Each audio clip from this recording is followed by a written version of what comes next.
To welcome everyone who had joined us through Zoom app while sitting at far off places. It's going to be a 3 days event. And in this event, you people are going to learn the language Python, the language which is used for web designing and other programs. Every year, our computer science department organizes this event and hundreds of students get benefited. Now, in this time of pandemic crisis, when all the institutions are shut down, our staff is keeping themselves engaged in reaching the students through different modes. May it be WhatsApp groups or video lectures or YouTube lectures and Zoom. Even I would like to mention here that in the recent past and still in continuation also, various competitions are being organized by the institution, and our staff and students, they are rather encouraged to participate in various national and international webinars organized by different colleges and the universities. I would like to tell you that recently we had our online mid-semester exams also very successful. In continuation to that, the computer science department has organized this workshop. I'm really very much thankful to Dr. Satwantar Singh ji, Assistant Registrar from Yadavindra College of Engineering, for giving his precious time to interact with our students and give them the training in this particular language. And under his guidance, I'm sure all the students who have now joined this program are definitely are going to be benefited. I have been told that to attend this program, the students who have joined us, they are from Chandigarh, Mansa, Sangrur, Fatehgarh Sahib, Mukatsar Sahib, Moga, and I have been told that there is one student who has joined us from Anantnag. So I'm really very happy, dear students. I am indebted with your presence. Thanks for making this event happen. I would like to welcome once again our main guest, the resource person and the main person who is going to handle this workshop for the coming 3 days, Dr. Satwantar Singh ji. So, sir, I'm very much grateful to you that you have spared time out of your this very, heck of the time schedule. I also welcome all the participants, and I would like to encourage my department for other such activities that in future also they are going to continue this tradition. Once again, I welcome you all. Thank you, everybody. And once again, thank you all for making this event happen. Have a nice time ahead. God bless you all. Thanks. Continue, Inderpreet ma'am. Thanks, ma'am. Now it is my humble request to Mr. Satwantar Singh, please start the workshop.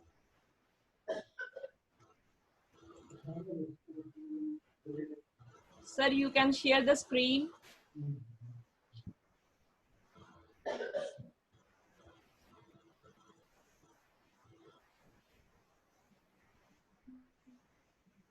Thank you, Inderpreet ma'am. Thank you, Principal Saab.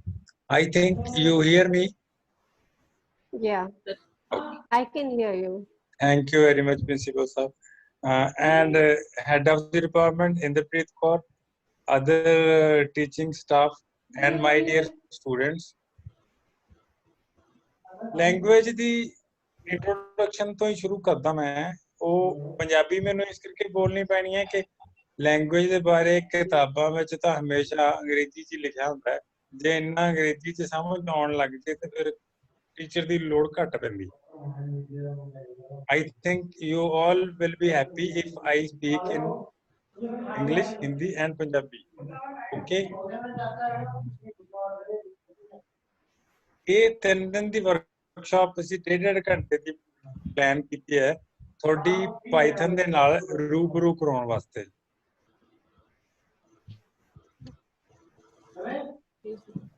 ਸਭ ਨੂੰ ਮੇਰੀ ਆਵਾਜ਼ ਸੁਣ ਰਹੀ ਹੈ ਨਾ? Yes, sir. ਕਿਸੇ language ਦੀ problem ਤੇ ਨਹੀਂ ਹੈ? ਪੰਜਾਬੀ ਚੱਲੇਗੀ? Yes, sir. ਓਕੇ।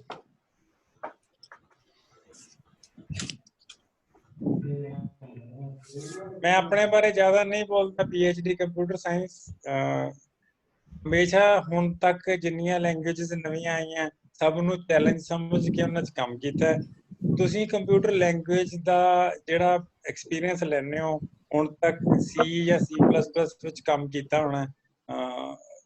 मैं भी देखदा हां कि लैंग्वेज सिੱਖਣ ਲੱਗਿਆਂ ਬੱਚਿਆਂ ਦੇ ਮਨ ਦੇ ਵਿੱਚ ਸਿਰਫ ਇੱਕ ਡਰ ਹੁੰਦਾ ਹੈ ਕਿ ਇੱਕ ਤਾਂ ਮੈਥ ਨਹੀਂ ਹੋਣਾ ਚਾਹੀਦਾ, दूसरा डाटा स्ट्रक्चर स्यूडो कोड पता नहीं है की चीज है, इन्हू किवें समझांगे।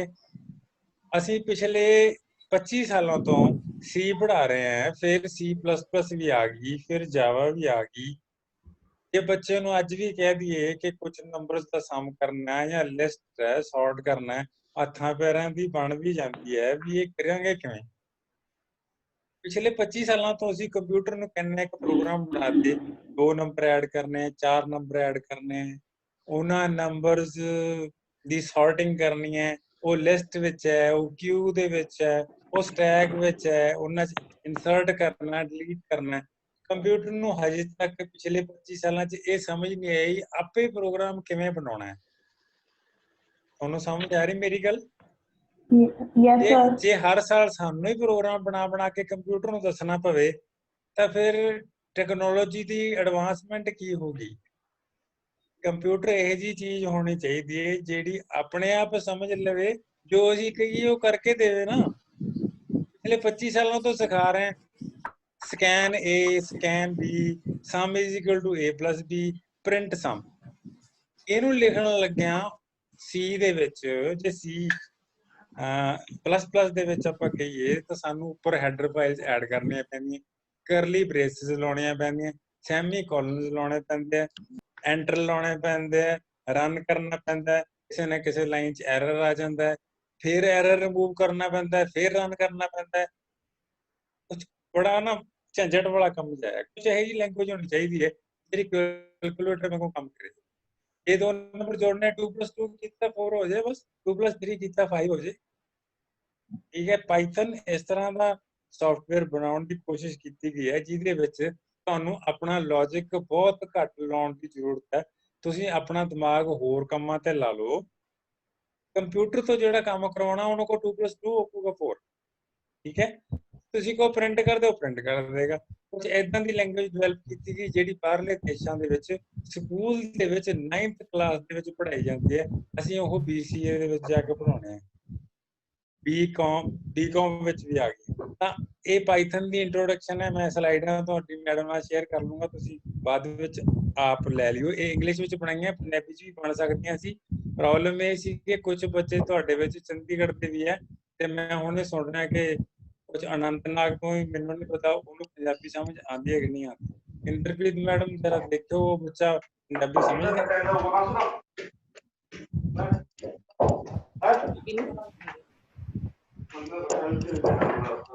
ਚਲੋ ਜੇ ਉਹਨੂੰ ਕੋਈ ਪ੍ਰੋਬਲਮ ਹੋਣਗੀ ਉਹ ਆਪਣੇ ਆਪ ਦੱਸ ਦੇਣਗੇ। ਤਾਂ ਪਾਈਥਨ ਵੀ ਇੱਕ ਜਨਰਲ ਪਰਪਸ ਲੈਂਗੁਏਜ ਹੈ, ਜਿਵੇਂ ਤੁਹਾਡੀਆਂ C ਜਾਂ ਕਬੋਲ ਜਾਂ ਬੇਸਿਕ ਹੁੰਦੀਆਂ ਸੀਗੀਆਂ। ਇਹਦਾ ਮੇਨ ਪਰਪਸ ਕੀ ਹੈ ਕਿ ਤੁਹਾਡੇ ਅੱਗੇ ਜਿੰਨੀਆਂ ਪ੍ਰੋਬਲਮਸ ਡਾਟਾ ਸਟਰਕਚਰ ਨੂੰ ਹੈਂਡਲ ਕਰਨ ਵੇਲੇ ਆਉਂਦੀਆਂ ਸੀ ਉਹ ਸਾਰੀਆਂ ਖਤਮ ਹੋ ਜਾਣਗੀਆਂ। ਬੜੀ ਸੌਖੀ ਹੈ, ਈਜ਼ੀ ਟੂ ਅੰਡਰਸਟੈਂਡ ਹੈ, ਬੜੀ ਫਲੈਕਸੀਬਲ ਹੈ। ਸਕੇਲੇਬਿਲਿਟੀ ਦੇ ਮਾਮਲੇ ਵਿੱਚ ਇਹ ਕਹਿਣ ਦਾ ਮਤਲਬ ਹੈ, ਜੇ ਮੈਂ ਕਹਾਂ ਜੇ ਮੇਰੇ ਕੋਲ 2 ਨੰਬਰਸ ਹੈ ਉਹਨਾਂ ਨੂੰ ਕੰਪੇਅਰ ਕਰਨਾ ਚਾਹੁੰਦਾ ਮੈਂ, ਇਫ A > B ਤਾਂ ਜਵਾਬ ਆਊਗਾ ਜਿਹੜਾ ਵੱਡਾ ਦੋਨਾਂ ਚੋਂ ਉਹ ਆਊਟਪੁੱਟ ਨਿਕਲ ਜਾਏਗੀ। ਜੇ ਮੈਂ ਕਹਾਂ ਮੈਂ 3 ਨੰਬਰਾਂ ਦੇ ਵਿੱਚ ਕੰਪੈਰੀਜ਼ਨ ਕਰਨਾ, ਫਿਰ ਮੈਨੂੰ ਫੇਰ ਮੁੜ ਤੋਂ ਪ੍ਰੋਗਰਾਮ ਲਿਖਣਾ ਪਊਗਾ, ਇੱਥੇ ਮੈਨੂੰ 3 ਵੇਰੀਏਬਲ ਲੈਣੇ ਪੈਣਗੇ। ਜੇ ਮੈਂ ਕਹਾਂ 4 ਨੰਬਰਾਂ ਦੇ ਵਿੱਚ ਕੰਪੈਰੀਜ਼ਨ ਕਰਨਾ, ਫਿਰ ਮੈਨੂੰ 4 ਨੰਬਰ ਲੈਣੇ ਪੈਣਗੇ। ਤਾਂ ਫਲੈਕਸੀਬਿਲਿਟੀ ਘੱਟ ਹੈ C ਦੇ ਵਿੱਚ ਜਾਂ C++ ਦੇ ਵਿੱਚ ਉਹੋ ਜਿਹੀਆਂ ਫਲੈਕਸੀਬਿਲਿਟੀਜ਼, ਉਹੋ ਜਿਹੀ ਸਕੇਲੇਬਿਲਿਟੀ ਪਾਈਥਨ ਦੇ ਵਿੱਚ ਹੈ। Python is not compiler based language.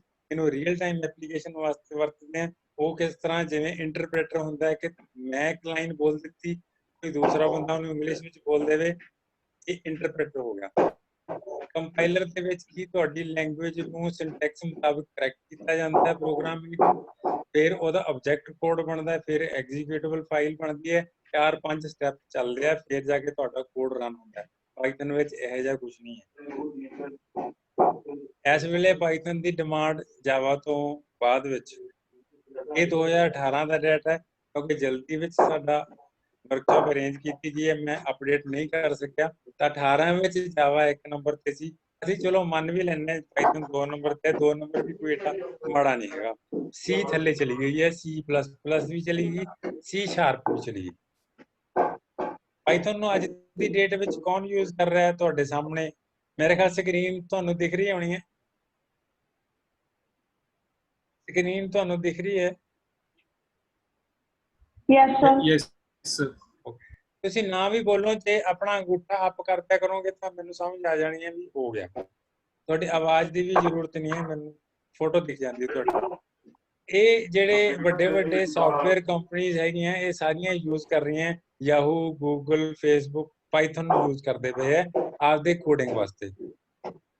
ਕੌਣ ਸਿੱਖ ਸਕਦਾ ਹੈ? ਜ਼ਰੂਰੀ ਨਹੀਂ ਹੈ ਕਿ ਉਹ BCA ਦਾ ਬੱਚਾ ਹੋਵੇ, BCom ਵਾਲਾ ਵੀ ਸਿੱਖ ਸਕਦਾ, +2 ਵਾਲਾ ਵੀ ਸਿੱਖ ਸਕਦਾ, ਤੇ ਮੈਟ੍ਰਿਕੂਲੇਸ਼ਨ ਵਾਲਾ ਵੀ ਸਿੱਖ ਸਕਦਾ। ਪਾਈਥਨ ਡਾਊਨਲੋਡ ਕਰਨ ਬਾਰੇ ਤੁਹਾਨੂੰ ਮੈਡਮ ਨੇ ਇੱਕ ਵੀਡੀਓ ਸ਼ੇਅਰ ਕੀਤੀ ਸੀ। ਪਾਈਥਨ ਦੀ ਵੈਬਸਾਈਟ ਦੇ ਉੱਤੇ ਤੁਹਾਨੂੰ ਪਾਈਥਨ ਡਾਊਨਲੋਡਸ ਦੇ ਵਿੱਚ ਕੋਡ ਮਿਲ ਜਾਣਾ। ਉੱਥੋਂ ਤੁਸੀਂ ਐਗਜ਼ੀਕਿਊਟੇਬਲ ਫਾਈਲ ਨੂੰ ਆਪਦੀ ਮਸ਼ੀਨ 'ਚ ਡਾਊਨਲੋਡ ਕਰ ਲਓਗੇ ਇਸ ਤਰ੍ਹਾਂ। ਉਦੋਂ ਬਾਅਦ ਤੁਸੀਂ ਇੰਸਟਾਲ ਕਰਦੇ ਹੋ। ਬੜਾ ਈਜ਼ੀ ਜਿਹਾ ਮੈਥਡ ਹੈ। ਇੰਸਟਾਲੇਸ਼ਨ ਡਾਇਰੈਕਟਰੀ ਦਾ ਨਾਮ ਦੇ ਦਿੱਤਾ, ਜਿਵੇਂ ਪਾਈਥਨ ਇੱਥੇ 27 ਨੇ, ਪੁਰਾਣਾ ਹੈ ਜੀ, ਅੱਜ ਕੱਲ੍ਹ ਚੱਲਦਾ 37। ਫਿਰ ਤੁਸੀਂ ਨੈਕਸਟ ਕਰ ਦਿੰਦੇ ਹੋ ਤੇ ਤੁਹਾਡੇ, ਫਿਰ ਨੈਕਸਟ ਕਰ ਦਿੰਦੇ ਹੋ, ਤੁਹਾਡੇ ਇੰਸਟਾਲ ਹੋਣਾ ਸ਼ੁਰੂ ਹੋ ਜਾਂਦਾ। ਇੱਥੇ ਫਿਨਿਸ਼ ਹੈ, ਮਤਲਬ ਤੁਹਾਡੇ ਕੋਲੇ ਪਾਈਥਨ ਤੁਹਾਡੀ ਮਸ਼ੀਨ 'ਚ ਇੰਸਟਾਲ ਹੋ ਗਈ। ਜਦੋਂ ਰਨ ਕਰਨੀ ਹੈ, ਤੁਸੀਂ ਰਨ ਵਾਲੀ ਜਗ੍ਹਾ ਤੇ IDLE ਲਿਖ ਦਿੰਦੇ ਹੋ, ਤੇ ਇਹ ਤੁਹਾਨੂੰ ਪਾਈਥਨ ਰਨ ਕਰਾਉਣ ਵਿੱਚ, ਆਹ ਸ਼ੈਲ ਹੈਗਾ ਜਿਹੜਾ ਤੁਹਾਨੂੰ ਦਿਖਦਾ ਪਿਆ, ਇੱਥੇ ਤੁਸੀਂ ਪ੍ਰੋਗਰਾਮ ਚਲਾਓਗੇ ਆਪਦੇ। 2 ਤਰੀਕੇ ਪ੍ਰੋਗਰਾਮ ਨੂੰ ਚਲਾਉਣ ਦੇ ਪਾਈਥਨ ਦੇ ਵਿੱਚ। ਇੱਕ ਤਰੀਕੇ ਦੇ ਵਿੱਚ ਤੁਸੀਂ ਸ਼ੈਲ 'ਚ ਕੰਮ ਕਰਦੇ ਹੋ। ਇਹ ਜਿਹੜਾ 3 ਵਾਰੀ ਗ੍ਰੇਟਰ ਦੈਨ ਦਾ ਸਾਈਨ ਹੈ, ਇਸ ਤੋਂ ਬਾਅਦ ਜਿਹੜੀ ਕੋਈ ਲਾਈਨ ਲਿਖੋਗੇ, ਜਿਵੇਂ ਤੁਸੀਂ ਕਮਾਂਡ CMD 'ਚ ਲਿਖਦੇ ਹੋ ਨਾ, CMD ਦੇ ਵਿੱਚ ਤੁਸੀਂ ਇੱਥੇ ਏਦਾਂ ਆਉਂਦਾ ਹੁੰਦਾ, ਠੀਕ ਹੈ। ਇੱਥੇ ਡਾਇਰੈਕਟਰੀ ਵਗੈਰਾ ਲਿਖਦੇ ਹੋ ਤੁਸੀਂ, ਤੁਹਾਨੂੰ ਫਾਈਲਾਂ ਦੀ ਲਿਸਟ ਆ ਜਾਂਦੀ ਹੈ। ਇੱਥੇ ਇੱਕੋ ਹੀ ਆਉਂਦਾ ਸਾਈਨ, ਆਹ ਗ੍ਰੇਟਰ ਦੈਨ ਦਾ। ਇਹਨੂੰ ਵੀ ਸ਼ੈਲ ਕਹਿੰਦੇ ਆ ਅਸੀਂ। ਇਹ DOS ਦਾ ਸ਼ੈਲ ਹੈ। ਜਿਹੜਾ ਪਾਈਥਨ ਦਾ ਸ਼ੈਲ ਹੈ, ਉਹ 'ਚ 3 ਗ੍ਰੇਟਰ ਦੈਨ ਸਾਈਨ ਹੁੰਦੇ ਆ। ਇਸ ਤੋਂ ਬਾਅਦ ਤੁਸੀਂ ਇੱਥੇ ਕੋਡ ਲਿਖਣਾ ਹੁੰਦਾ ਤੇ ਇਹਦੇ ਵਿੱਚ ਜਾ ਕੇ ਤੁਸੀਂ ਰਨ ਕਰਨਾ ਹੁੰਦਾ। ਮੈਂ ਅਗਲੀ ਸਲਾਈਡ ਤੇ ਆਉਣਾ।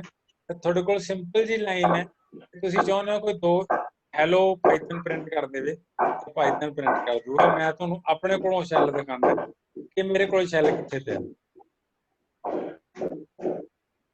ਮੈਂ ਇੱਥੇ ਕੁਝ ਚੀਜ਼ਾਂ ਰਨ ਕਰ ਚੁੱਕਿਆ ਸੀ, ਮੈਂ ਉਹਨਾਂ ਨੂੰ ਉੱਪਰ ਲੈ ਜਾਂਦਾ। ਆਹ ਮੇਰਾ ਸ਼ੈਲ ਹੈ, ਮੈਂ ਇੱਥੇ ਪ੍ਰਿੰਟ ਲਿਖਦਾ। ਉਸ ਤੋਂ ਬਾਅਦ ਜੋ ਮੈਂ ਪ੍ਰਿੰਟ ਕਰਾਉਣਾ ਚਾਹੁੰਦਾ,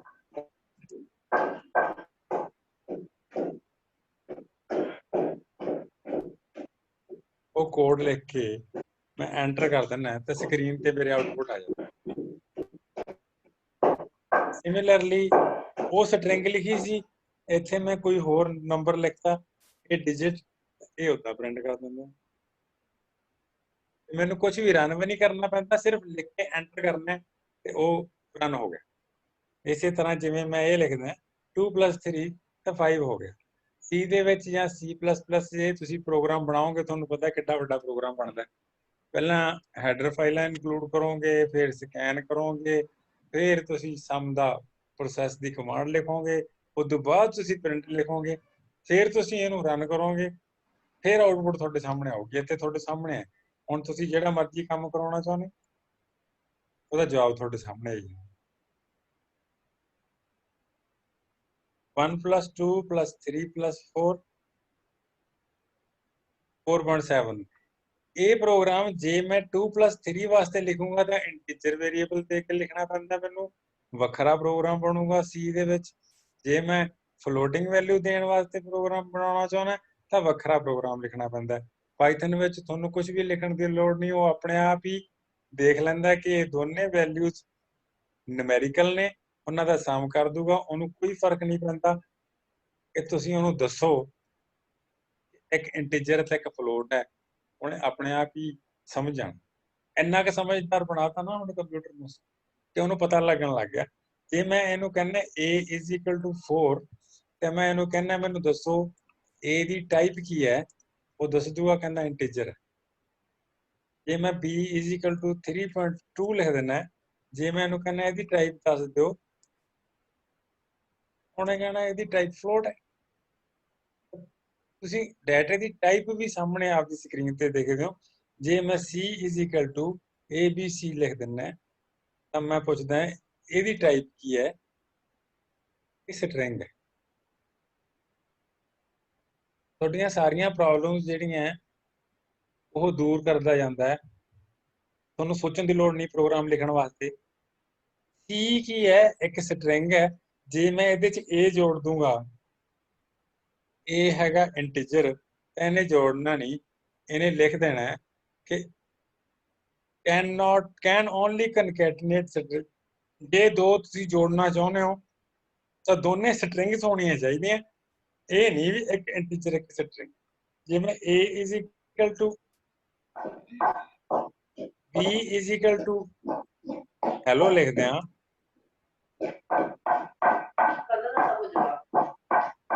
x = ਸੀਮਾ ਲਿਖਦੇ ਹਾਂ ਤੇ v+x ਕਰਦੇ ਹਾਂ ਤਾਂ ਉਹਨੇ ਹੈਲੋ ਸੀਮਾ ਕਰ ਦਿੱਤਾ। ਇਹ ਤੁਹਾਨੂੰ ਸਮਝ ਆ ਰਹੀ? ਮੈਂ ਅਗਲੀ ਸਲਾਈਡ ਤੇ ਚੱਲਦਾ। ਜੇ ਤੁਸੀਂ ਪ੍ਰਿੰਟ ਹੈਲੋ ਲਿਖਿਆ, ਉਹਨੇ ਹੈਲੋ ਪ੍ਰਿੰਟ ਕਰ ਦਿੱਤਾ। ਤੁਸੀਂ print this is my pen ਲਿਖਿਆ, ਉਹਨੇ this is my pen print ਕਰ ਦਿੱਤਾ। ਤੁਸੀਂ ਲਿਖਿਆ ਦਿਸ ਇਜ਼ ਸੋਨੂਸ ਪੈਨ, ਉਹਨੇ ਦਿਸ ਇਜ਼ ਸੋਨੂਸ ਪੈਨ ਲਿਖ ਦਿੱਤਾ। ਜੇ ਤੁਸੀਂ ਕਮੈਂਟ ਦੇਣਾ ਚਾਹੁੰਦੇ ਕਿਸੇ ਚੀਜ਼ ਨੂੰ, ਕੋਈ ਉਹ ਕਮੈਂਟ ਹੀ ਹੋਵੇ, ਤਾਂ ਤੁਸੀਂ ਹੈਸ਼ ਲਿਖ ਕੇ ਕੁਝ ਲਿਖ ਦਿਓਗੇ ਤਾਂ ਇਹ ਐਜ਼ ਕਮੈਂਟ ਹੀ ਰਹਿਣਾ, ਇਹ ਤੇ ਕੋਈ ਆਪਰੇਸ਼ਨ ਨਹੀਂ ਹੋਣਾ। ਜੇ ਤੁਸੀਂ ਇਹ ਲਿਖ ਕੇ 3+4 ਲਿਖ ਵੀ ਦਿਓਗੇ ਤਾਂ ਉਹ ਕਹਿੰਦਾ ਇਹ ਕਮੈਂਟ ਹੈ ਨਾ, ਜੇ ਇਹ ਬਗੈਰ ਕਮੈਂਟ ਦੇ ਹੁੰਦਾ ਤਾਂ ਮੈਂ ਜਵਾਬ ਦਿੰਦਾ। ਤੇ ਜਦੋਂ ਕਮੈਂਟ ਦੇਣਾ ਹੋਵੇ ਤਾਂ ਉਸ ਤੋਂ ਅੱਗੇ ਹੈਸ਼ ਲਾ ਲਈਦਾ। ਆ ਲੱਗਿਆ, ਇਸ ਤਰ੍ਹਾਂ ਲੱਗਿਆ ਹੈਸ਼। ਠੀਕ ਹੈ, ਮੇਰੇ ਖਿਆਲ ਤੁਹਾਨੂੰ ਸਮਝ ਆ ਰਹੀ ਹੈ। ਮੈਂ ਅਗਲੀ ਸਲਾਈਡ ਤੇ ਚੱਲਦਾ। ਤੁਸੀਂ ਸਟਰਿੰਗ ਲਿਖੀ ਹੈਲੋ ਵਰਡ, ਤੁਸੀਂ ਇਹਨੂੰ ਕਿਹਾ ਪ੍ਰਿੰਟ ਕਰ ਦਿਓ ਹੈਲੋ ਵਰਡ, ਉਹਨੇ ਪ੍ਰਿੰਟ ਕਰ ਦਿੱਤਾ। ਤੁਸੀਂ ਕਿਹਾ ਸਟਰਿੰਗ 0, ਮਤਲਬ 0 ਮਤਲਬ ਇੰਡੈਕਸ ਹੋ ਗਈ ਸਟਰਿੰਗ, ਇਹਦੇ ਚ ਜਿੰਨੇ ਕਰੈਕਟਰ ਨੇ ਉਹ ਉਹਨਾਂ ਦਾ ਇੱਕ ਨੰਬਰ ਸ਼ੁਰੂ ਹੋ ਗਿਆ। ਇਹ 0 ਹੈ, ਇਹ 1 ਹੈ, ਇਹ 2 ਹੈ, ਇਹ 3 ਹੈ, ਇਹ 4। ਆਪਾਂ ਇੱਥੇ ਐਕਸਪੈਰੀਮੈਂਟ ਕਰਕੇ ਦੇਖਦੇ ਹਾਂ ਇਹ ਕਿਵੇਂ ਕਰਦਾ।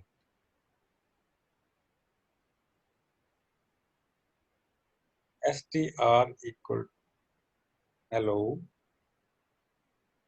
world, ਸਟੋਰ ਹੋ ਗਿਆ। ਜੇ ਮੈਂ str ਲਿਖਦੇ ਹਾਂ ਉਹਨੇ ਦਿਖਾ ਦੇਣਾ, ਜੇ ਮੈਂ ਪ੍ਰਿੰਟ str ਲਿਖਦੇ ਹਾਂ ਤਾਂ ਵੀ ਦਿਖਾ ਦੇਣਾ। ਜੇ ਮੈਂ ਕਹਿੰਦਾ ਪ੍ਰਿੰਟ ਕਰੋ str 0 h, 0 is first, ਇਹ 0 ਤੋਂ ਸ਼ੁਰੂ ਹੁੰਦਾ। ਜੇ ਇਹਨੂੰ ਕਹਿੰਦਾ ਸੈਕੰਡ ਕਰਨਾ ਤਾਂ ਫਿਰ ਸੈਕੰਡ ਕਰਨਾ।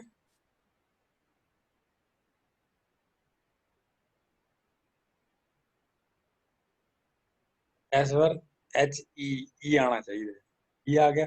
ਜੇ ਤੁਹਾਨੂੰ ਉਸ ਤੋਂ ਜ਼ਿਆਦਾ ਚਾਹੀਦੇ ਹੈ ਤਾਂ ਤੁਸੀਂ ਇਹ ਲਿਖੋ str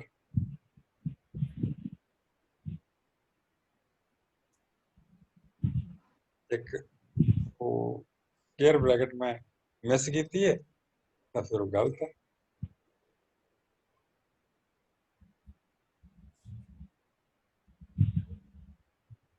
ਤਾਂ 0 ਐਂਡ 1 ਛੱਡ ਦਿੱਤਾ, 2 ਤੋਂ ਸ਼ੁਰੂ ਹੋ ਗਿਆ, ਐਂਡ ਤੱਕ ਪ੍ਰਿੰਟ ਕਰ ਦਿੱਤਾ। ਠੀਕ ਹੈ, ਇਸ ਤਰ੍ਹਾਂ ਜੇ ਤੁਸੀਂ ਉਦੋਂ ਅੱਗੇ ਵੀ ਲਿਮਟ ਦੇਣੀ ਹੈ ਕਿ ਮੈਨੂੰ 2 ਤੋਂ ਲੈ ਕੇ 5 ਤੱਕ ਹੀ ਚਾਹੀਦੇ, ਬਾਕੀ ਨਹੀਂ ਚਾਹੀਦੇ, 2 ਤੋਂ ਲੈ ਕੇ 5 ਤੱਕ ਦੇਖ ਲਓ। ਕੋਈ ਸਟ੍ਰਿੰਗ ਤੁਹਾਡੇ ਕੋਲੇ v = i ਲਿਖਿਆ,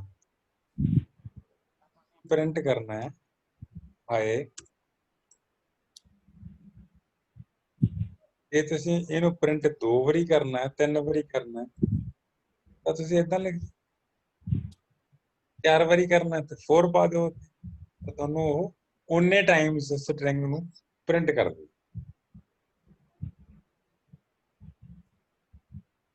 ਇਸੇ ਤਰ੍ਹਾਂ ਲਿਸਟ ਹੈ, ਤੁਹਾਡੇ ਕੋਲ ਡਾਟਾ ਸਟੋਰ ਕੀਤਾ ਲਿਸਟ ਦੇ ਵਿੱਚ। 2-4 ਐਗਜ਼ਾਮਪਲਸ ਮੈਂ ਹੋਰ ਕਰ ਲਵਾਂ, ਉਸ ਤੋਂ ਬਾਅਦ ਮੈਂ ਤੁਹਾਡੇ ਕੋਲ ਲਿਸਟ ਤੇ ਪਹੁੰਚਦਾ। इसमें बॉबिद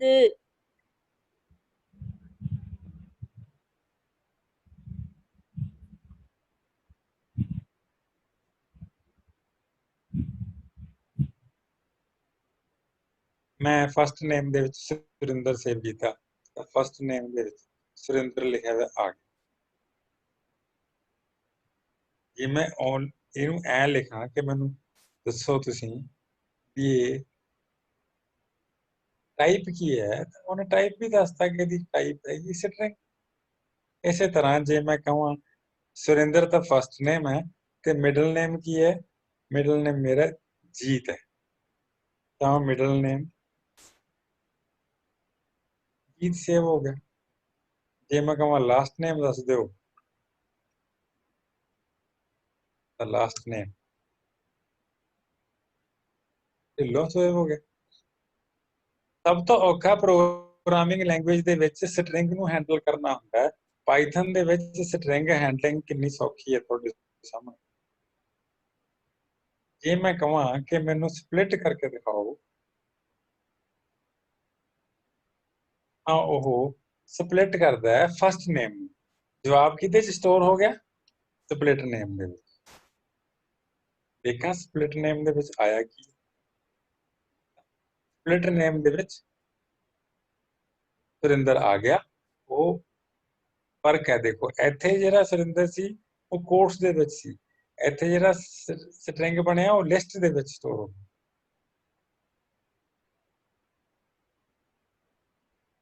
ਇਹਦੀ ਟਾਈਪ ਦੇਖਣੀ ਹੈ ਤਾਂ ਤੁਸੀਂ ਇਹਦੇ ਨਾਲ ਟਾਈਪ ਦੇਖ ਲੈਂਦੇ ਹੋ, ਲਿਸਟ ਸਟੋਰ ਹੋ। ਮੈਂ ਚਾਹੁੰਦਾ ਹੈ ਕਿ ਮੇਰੇ ਕੋਲੇ ਸੁਰਿੰਦਰਜੀਤ ਢਿੱਲੋਂ ਇਕੱਠਾ ਕਰਨਾ, ਤਾਂ ਮੈਂ ਤਿੰਨਾਂ ਦੇ ਵਿੱਚ ਪਲੱਸ ਦਾ ਸਾਈਨ ਪਾ ਦਿੰਦਾ। ਫਸਟ ਨੇਮ ਪਲੱਸ ਮਿਡਲ ਨੇਮ ਪਲੱਸ ਲਾਸਟ ਨੇਮ। ਮੇਰੇ ਕੋਲੇ ਤਿੰਨੇ ਜੁੜ ਗਏ, ਸੁਰਿੰਦਰਜੀਤ ਢਿੱਲੋਂ ਇਕੱਠੇ ਹੋ ਗਏ, ਕਿਉਂਕਿ ਫਸਟ ਨੇਮ ਸੁਰਿੰਦਰ ਹੈ ਤੇ ਮਿਡਲ ਨੇਮ ਜੀਤ ਹੈ ਤੇ ਲਾਸਟ ਨੇਮ ਢਿੱਲੋਂ। ਜੇ ਮੈਂ ਚਾਹੁੰਦਾ ਹੋਵਾਂ ਕਿ ਇਹਨਾਂ 'ਚ ਗੈਪ ਵੀ ਚਾਹੀਦਾ ਹੈ, ਫਿਰ ਮੈਂ ਇਹ ਕਮਾਂਡ ਦੇ ਵਿੱਚ ਥੋੜੀ ਜਿਹੀ ਹੇਰ-ਫੇਰ ਕਰਦਾ ਕਿ ਜਿੱਥੇ ਪਲੱਸ ਪਾਇਆ ਨਾ, ਇੱਥੇ ਇੱਕ ਖਾਲੀ ਛੱਡ ਦਿੰਦਾ।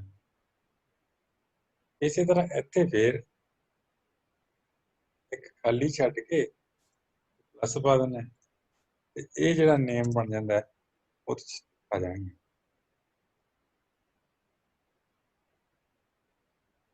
ਇਹ ਕੰਮ ਦੂਜੀ ਟ੍ਰੈਡੀਸ਼ਨਲ ਲੈਂਗੁਏਜਸ ਦੇ ਵਿੱਚ ਕਰਨਾ ਥੋੜਾ ਟੇਢਾ ਹੁੰਦਾ। ਸਪੇਸਿਸ ਆ ਗਈਆਂ ਤੁਹਾਡੇ ਕੋਲ ਜਿਹੜੀਆਂ ਤੁਸੀਂ ਐਡ ਕਰਨੀਆਂ ਸੀ। ਇਸੇ ਤਰ੍ਹਾਂ ਤੁਸੀਂ ਇਹ ਦੇਖਣਾ ਚਾਹੁੰਦੇ ਹੋ ਕਿ ਜਿਹੜਾ ਨੇਮ ਸੀਗਾ ਇਹਦੀ ਕਰੈਕਟਰ ਕਿੰਨੇ ਆ।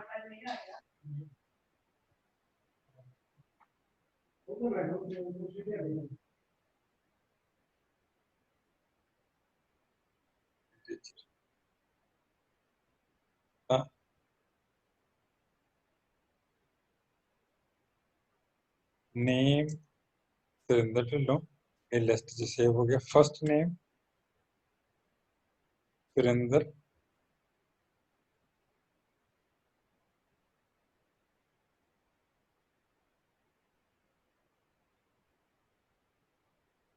ਫੰਕਸ਼ਨ ਮੇਰਾ ਲੋਡ ਨਹੀਂ ਕੀਤਾ ਹੋਇਆ ਇਸ ਕਰਕੇ ਨਹੀਂ।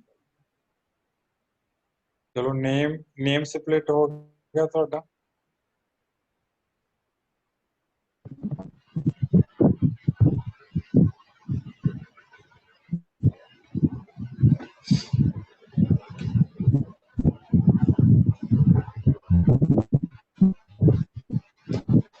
नेम ਦੇ ਵਿੱਚ 0 ਕੀਤਾ ਤੁਸੀਂ ਤਾਂ ਫਸਟ ਕਰੈਕਟਰ ਆ ਗਿਆ।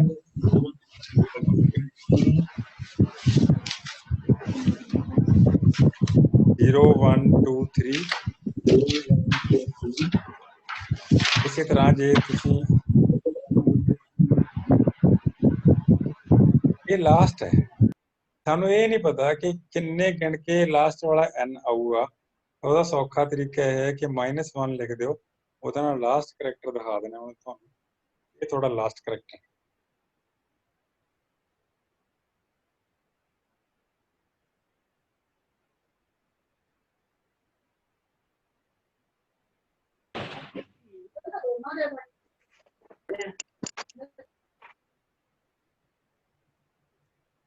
First name Surendra, first name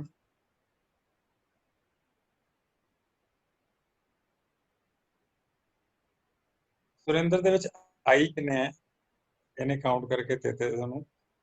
first ਨੇਮ ਵੇਰੀਏਬਲ ਦਾ ਨਾਮ ਹੈ, ਕਾਊਂਟ ਤੋਂ ਬਾਅਦ ਬ੍ਰੈਕਟ ਵਿੱਚ ਤੁਸੀਂ ਉਹ ਸਟ੍ਰਿੰਗ ਦੇ ਵਿੱਚ ਕੋਡ ਕਰ ਦੇਣਾ ਜਿਹੜਾ ਕਰੈਕਟਰ ਤੁਹਾਨੂੰ ਚਾਹੀਦਾ ਤੇ ਉਹ ਕਾਊਂਟਿੰਗ ਕਰਕੇ ਦਿਓ।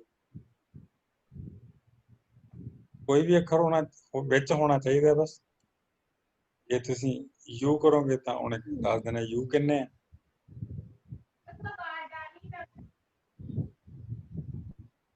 ਉਹ ਵੀ 1 ਹੈ। जीत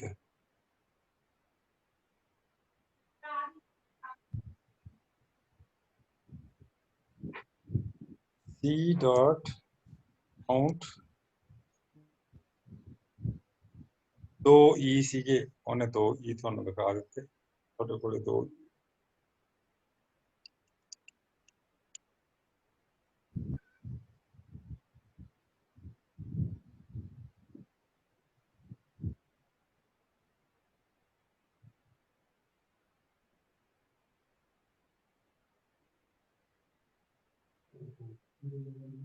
ਇਹ ਲਿਸਟ ਦੇ ਵਿੱਚ ਤੁਸੀਂ ਸੇਵ ਕਰ ਲਿਆ ਸੁਰਿੰਦਰਜੀਤ ਢਿੱਲੋਂ।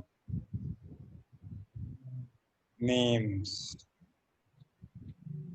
ਜਦੋਂ ਤੁਸੀਂ ਲਿਸਟ ਵਿੱਚ ਕਰ ਲੈਂਦੇ ਹੋ ਤਾਂ ਤੁਹਾਡੇ ਕੋਲ ਪੂਰਾ ਆਉਂਦਾ। ਜੇ ਸਟ੍ਰਿੰਗ ਵਿੱਚ ਹੁੰਦੇ ਹੋ ਤਾਂ ਤੁਹਾਡੇ ਕੋਲੇ ਉਹ ਆ ਦੇਖੋ ਸਟ੍ਰਿੰਗ 'ਚ ਸੀਗਾ ਤਾਂ ਪਹਿਲਾ ਅੱਖਰ ਆਇਆ ਸੀ, ਸਟ੍ਰਿੰਗ 'ਚ ਸੀ ਤੀਸਰਾ ਅੱਖਰ ਆਇਆ ਸੀ। ਹੁਣ ਤੁਹਾਡੇ ਕੋਲ ਲਿਸਟ ਹੈ ਤਾਂ 1 2 3 ਆਈਟਮ ਹੈ। ਜਦੋਂ ਤੁਸੀਂ 0 ਕਰੋਗੇ ਤਾਂ ਪਹਿਲੀ ਆਈਟਮ ਆਊਗੀ, 1 ਕਰੋਗੇ ਤਾਂ ਜੀਤ ਆਈਟਮ ਆਊਗੀ, 2 ਕਰੋਗੇ ਤਾਂ ਢਿੱਲੋਂ ਆਈਟਮ।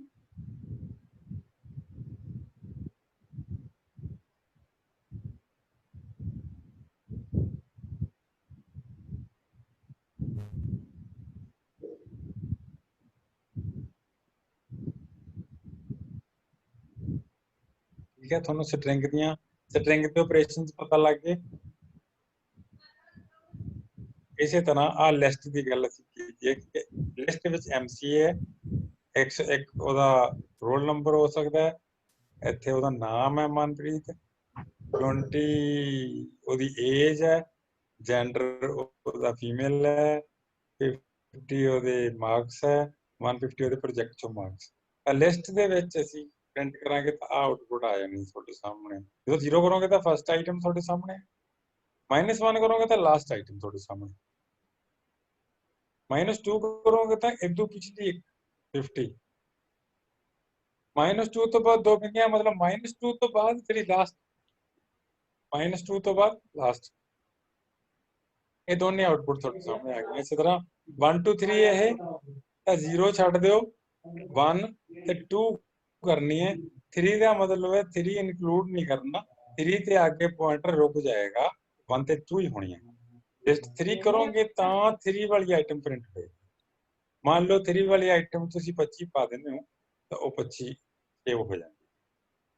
ਤੁਸੀਂ ਲਿਸਟ ਦੇ ਵਿੱਚ ਵੈਲਿਊ ਕਿਸੇ ਵੀ ਇੰਡੈਕਸਡ ਆਈਟਮ ਦੀ ਚੇਂਜ ਕਰ ਸਕਦੇ ਹੋ, ਇਹ ਤੁਹਾਡੇ ਸਾਹਮਣੇ ਚੇਂਜ ਹੋ। ਇਸੇ ਤਰ੍ਹਾਂ ਇੱਕ ਟਿਊਪਲ ਹੈ, ਉਹ ਤੁਸੀਂ ਰਾਉਂਡ ਬ੍ਰੇਸਿਸ ਦੇ ਵਿੱਚ ਆਈਟਮ ਪਾਉਂਦੇ ਹੋ ਤਾਂ ਲਿਸਟ ਕਰੋਗੇ ਤਾਂ ਲਿਸਟ ਪੂਰੀ ਪ੍ਰਿੰਟ ਹੋਗੀ। ਲਿਸਟ 0 ਕਰਦੇ ਹੋ ਤਾਂ ਫਸਟ ਆਈਟਮ ਹੈ, -1 ਕਰਦੇ ਹੋ ਉਸੇ ਤਰ੍ਹਾਂ, ਪਰ ਇਹਦੇ 'ਚ ਇੱਕੋ ਹੀ ਫਰਕ ਹੈ ਕਿ ਜੇ ਤੁਸੀਂ ਲਿਸਟ ਦੀ ਕਿਸੇ ਆਈਟਮ ਦੀ ਵੈਲਿਊ ਚੇਂਜ ਕਰੋਗੇ ਉਹਨੇ ਕਰਨੀ ਨਹੀਂ।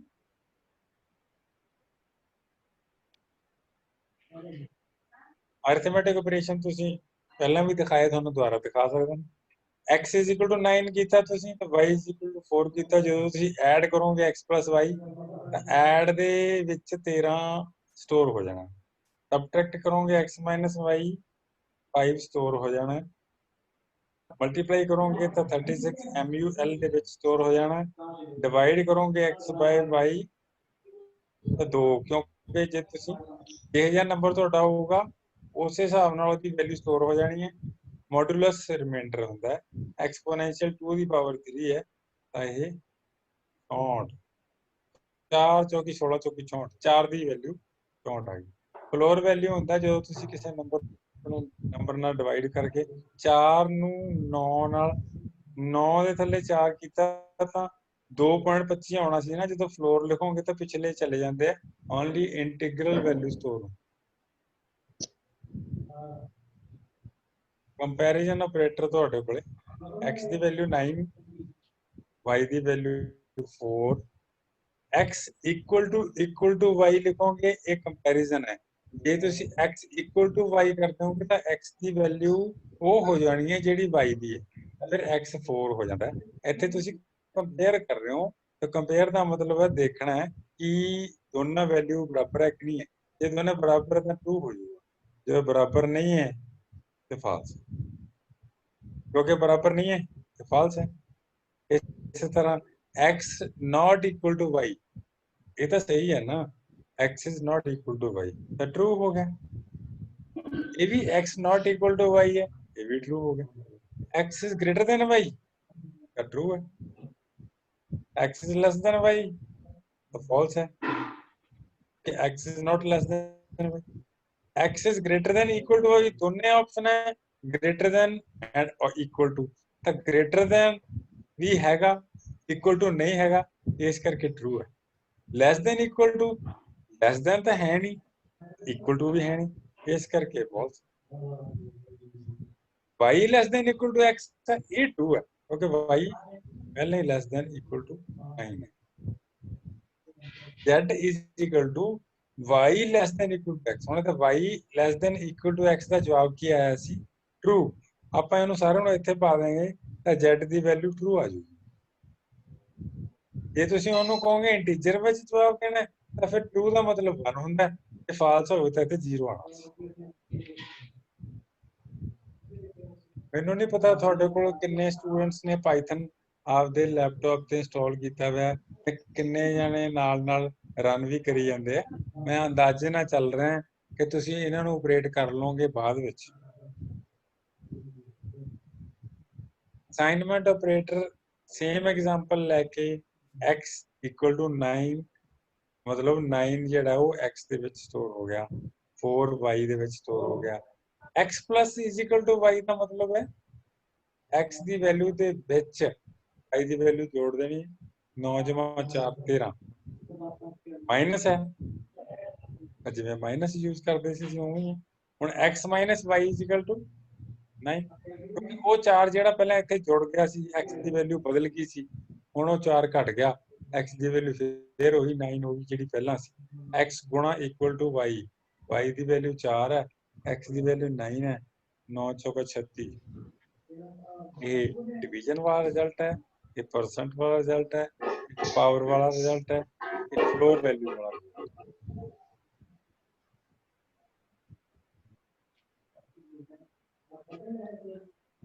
ਅਜੇ ਤੱਕ ਜਿੰਨਾ ਤੁਸੀਂ ਪਾਈਥਨ ਨੂੰ ਦੇਖ ਰਹੇ ਹੋ ਉਹ ਕੋਈ ਤਾਂ ਹਲਕੀਆਂ ਜਿਹੀਆਂ ਗੱਲਾਂ, ਬਸ ਇੰਨਾ ਕੀ ਪਾਈਥਨ ਹੁੰਦਾ।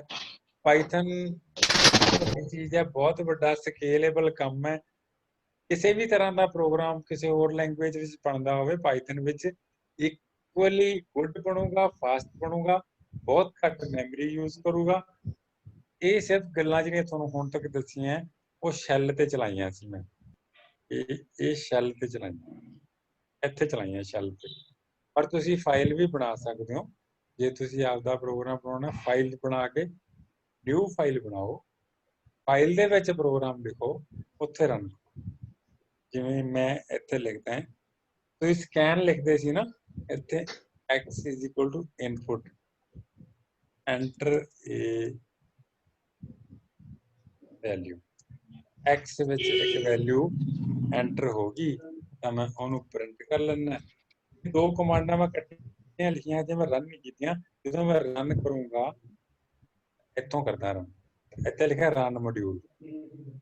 ਇਹ ਮੈਨੂੰ ਪੁੱਛੂਗਾ ਫਾਈਲ ਦਾ ਨਾਮ ਸੇਵ ਕਰਨਾ ਹੈ,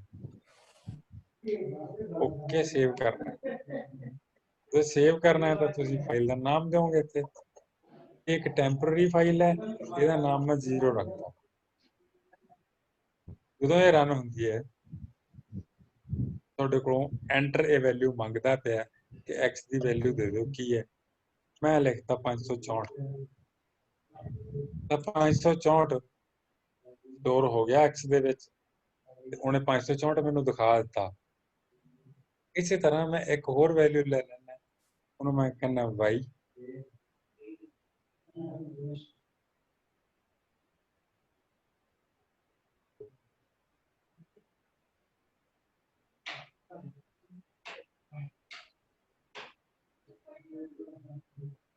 ਇਹਨੂੰ ਮੈਂ ਰਨ ਕਰਦਾ, ਸੇਵ ਕਰਨਾ ਹੀ ਪਊਗਾ।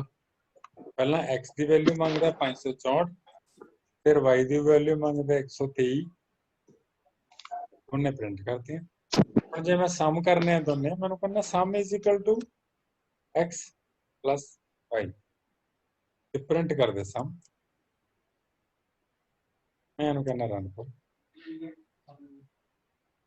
564 123, ਇਹ ਜਵਾਬ ਆ ਗਿਆ। ਜਵਾਬ ਤੁਹਾਨੂੰ ਪਸੰਦ ਨਹੀਂ ਆਇਆ? ਜਵਾਬ ਤੁਹਾਨੂੰ ਪਸੰਦ ਨਹੀਂ ਆਇਆ? ਕੰਪਿਊਟਰ ਨੇ ਗਲਤ ਜਵਾਬ ਦਿੱਤਾ ਹੈ। ਹੈਲੋ, ਕੰਪਿਊਟਰ ਨੇ ਗਲਤ ਜਵਾਬ ਦਿੱਤਾ ਹੈ ਨਾ? ਦੋ ਸਟ੍ਰਿੰਗ ਕੰਕੈਟੀਨੇਟ ਹੋਈਆਂ ਸਰ। ਤੇ ਫਿਰ ਇਹਨੂੰ ਠੀਕ ਕਰਨਾ ਪਊਗਾ ਮੈਨੂੰ। ਇਹ ਦੋਨੇ ਵੈਲਿਊ ਸਟ੍ਰਿੰਗ ਬਣ ਗਈਆਂ ਸੀ। ਮੈਂ ਦੇਖ ਲੈਣਾ ਕਿ ਪੱਕੀ ਗੱਲ ਹੈ ਸਟ੍ਰਿੰਗ ਹੈ, ਤਾਂ ਮੈਂ ਟਾਈਪ x ਕਰ ਰਿਹਾ, ਦਿਖਾ ਰਿਹਾ ਉਹ ਮੈਨੂੰ ਸਟ੍ਰਿੰਗ ਹੈ। ਟਾਈਪ y ਕਰ ਰਿਹਾ, ਦਿਖਾ ਰਿਹਾ ਮੈਨੂੰ ਸਟ੍ਰਿੰਗ ਹੈ। ਤਾਂ ਇਹਦਾ ਮਤਲਬ ਜਦੋਂ ਮੈਂ ਕੋਈ ਵੇਲੇ ਇਨਪੁਟ ਕਰਦਾ ਹੈ ਤਾਂ ਉਹ ਸਟ੍ਰਿੰਗ ਚ ਲੈਂਦਾ ਹੈ। ਤਾਂ ਹੁਣ ਮੈਂ ਹੱਲ ਕੀ ਕਰਾਂ?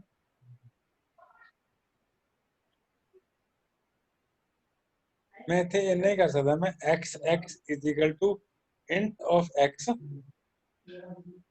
ਤੇ y is equal to int of y, ਤੇ ਫਿਰ ਮੈਂ x plus y ਕਰਦਾ ਤਾਂ ਫਿਰ ਮੇਰਾ ਜਵਾਬ ਠੀਕ ਹੋ ਜਾਣਾ। ਤੇ ਫਿਰ ਮੈਂ ਇੱਥੇ ਹੀ ਚੇਂਜ ਕਰ ਦਿੰਦਾ ਹੈ ਕਿ ਮੈਂ ਇਹਨੂੰ ਲੈਣਾ ਹੀ ਐਜ਼ ਇੰਟ ਹੈ, ਅੱਗੇ ਮੈਨੂੰ ਪ੍ਰੋਬਲਮ ਆਵੇ ਹੀ ਨਾ। ਜਦੋਂ ਮੈਂ ਇੰਟੀਜਰ ਲੈਣਾ ਹੋਵੇ ਤਾਂ ਇਹਦੇ ਸ਼ੁਰੂ 'ਚ ਹੀ ਇੰਟ ਪਾ। ਹੁਣ ਜੇ ਮੈਂ ਦੋ ਵੈਲਿਊਜ਼ ਲਵਾਂਗਾ, ਹੁਣ ਮੈਂ ਛੋਟੀਆਂ ਵੈਲਿਊਜ਼ ਲੈ ਲੈਣਾ, 65 42, ਤਾਂ ਹੁਣ ਉਹ ਇੰਟੀਜਰ 'ਚ ਆ ਗਈਆਂ ਦੋਨੇ ਵੈਲਿਊਜ਼। ਠੀਕ ਹੈ।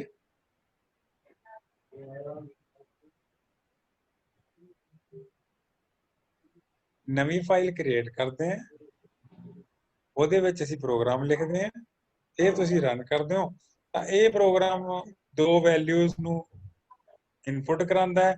ਅੱਗੇ ਇੰਟੀਜਰ ਲਿਖਿਆ ਹੈ, ਇਹਦਾ ਮਤਲਬ ਹੈ ਉਹ ਨੂਮੈਰਿਕ ਵੈਲਿਊ ਹੋ ਜਾਣੀ ਹੈ, ਇਹ ਵੀ ਨੂਮੈਰਿਕ ਹੋ ਜਾਣੀ ਹੈ। ਸਿਰਫ ਦੇਖਣਾ ਹੈ x greater than equal to y ਹੈ, ਉਹ ਲਿਖ ਦੂਗਾ greater than equal to y ਹੈ, ਐਲਸ ਲਿਖ ਦੂਗਾ ਨਹੀਂ ਤਾਂ ਮੈਂ ਦੋ ਵੈਲਿਊਜ਼ ਪਾ ਕੇ ਦੇਖਦਾ ਦੋਨਾਂ ਚੋਂ ਵੱਡੀ ਕਿਹੜੀ ਹੈ ਤੇ ਛੋਟੀ ਕਿਹੜੀ ਹੈ। ਆਪਾਂ ਚਲਾ ਕੇ ਦੇਖ, ਅਸੀਂ ਦੋ ਵੈਲਿਊ ਪਾ ਰਹੇ ਹਾਂ, ਅਸੀਂ ਇੱਥੇ ਸਮ ਕਰਦੇ ਹਾਂ। ਹੁਣ ਜੀ ਸਮ ਨਹੀਂ ਕਰਦੇ, ਆਪਾਂ ਇਹ ਦੇਖਦੇ ਹਾਂ if x greater than y, ਠੀਕ ਹੈ। ਇੱਥੇ ਨਾ ਪਾਈਥਨ 'ਚ ਇੱਕ ਚੀਜ਼ ਹੈ ਕਿ ਇੱਥੇ ਕਰਲੀ ਨਹੀਂ ਲੱਗਦੀ, ਇੱਥੇ ਕੋਲਨ ਲੱਗਦਾ।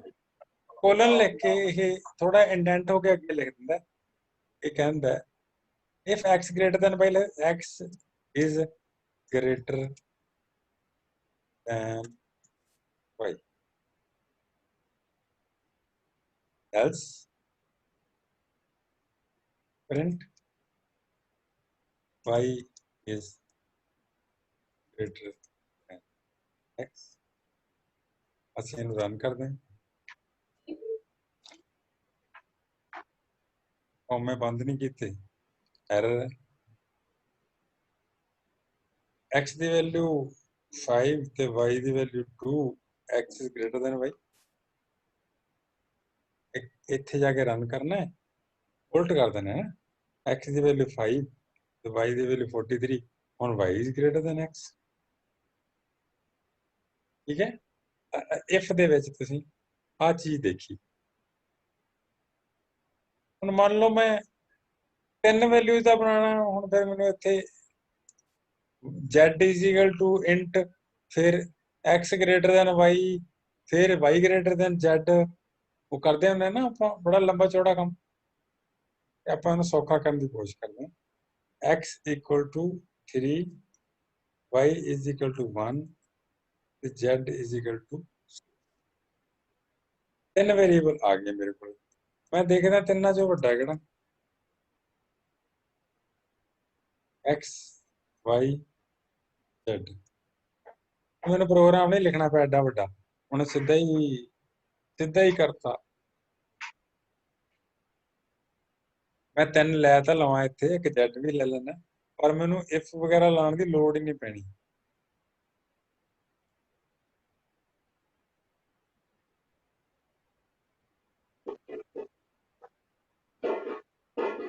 बस print max x y z ਹੁਣ ਵੈਲਿਊਜ਼ ਦੇ ਦੇਣਾ 66 ਮੈਕਸਿਮਮ ਹੈ ਉਹਨੇ 66 ਜਵਾਬ ਦੇਤਾ ਇੱਥੇ ਮੈਨੂੰ ਲਿਖਣਾ ਵੀ ਚਾਹੀਦਾ ਨਾ ਦਾ maximum out of x y and z is charger ਤਾਂ ਨਹੀਂ ਤੋੜਨਾ ਹਰਮਨ ਚਾਰਜਰ ਨਾਲ ਹੀ ਲੱਗਿਆ ਪਿਆ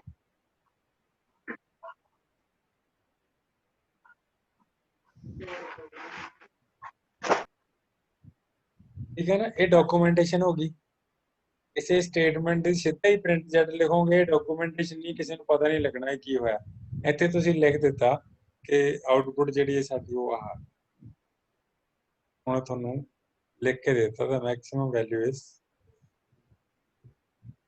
कितना सौखा हो गया इसी तरह तुसी छोटी वैल्यू देखनी है मिनिमम तो मिनिमम ले लो और तुहानू मिनिमम वैल्यू दिखा दूंगी कितना कुछ करना पैंदा सी तुहानू C++ ਦੇ ਵਿੱਚ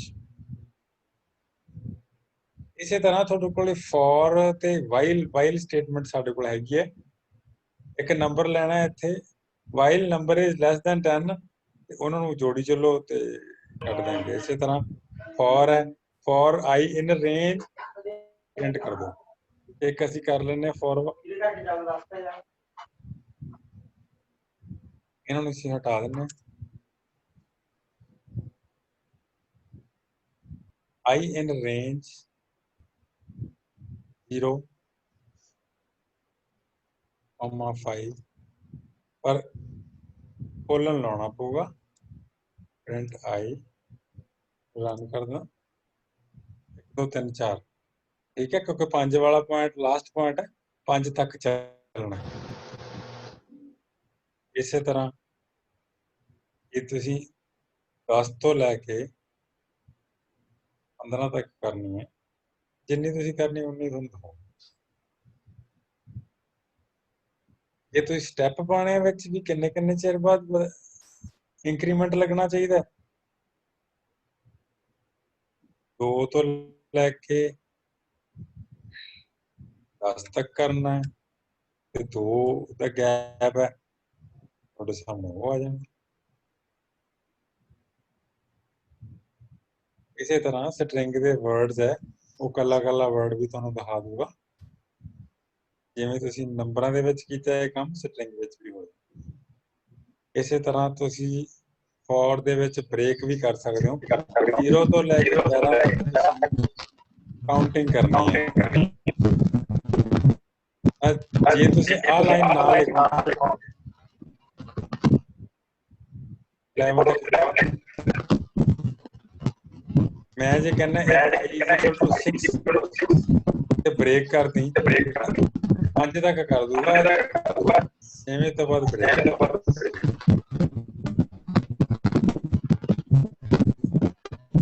इसे तरह किते ब्रेक ला के किते कंटिन्यू कराना है ਤਾਂ ਕੰਟੀਨਿਊ ਦੀ ਆਪਸ਼ਨ ਵੀ ਹੈਗੀ ਹੈ ਫॉर ਦੇ ਵਿੱਚ ਸਟ੍ਰਿੰਗ ਦੀ ਇੰਡੈਕਸਿੰਗ ਤੁਸੀਂ ਪਹਿਲਾਂ ਦੇਖ ਚੁੱਕੇ ਹੋ ਇਸ ਕਰਕੇ ਮੈਂ ਰਿਪੀਟ ਨਹੀਂ ਕਰਦਾ ਲਿਸਟ ਦੇ ਵੀ ਤੁਸੀਂ ਦੇਖ ਚੁੱਕੇ ਹੋ ਮੈਂ ਰਿਪੀਟ ਨਹੀਂ ਕਰਦਾ ਇਹ ਦੇਖ ਸਕਦੇ ਹਾਂ ਕਿ x = ਚੱਲ ਤੇ ਕਰ ਲੈਂਦੇ ਹਾਂ ਫਾਈਲ 'ਚ ਕਰ x = 1 2 3 4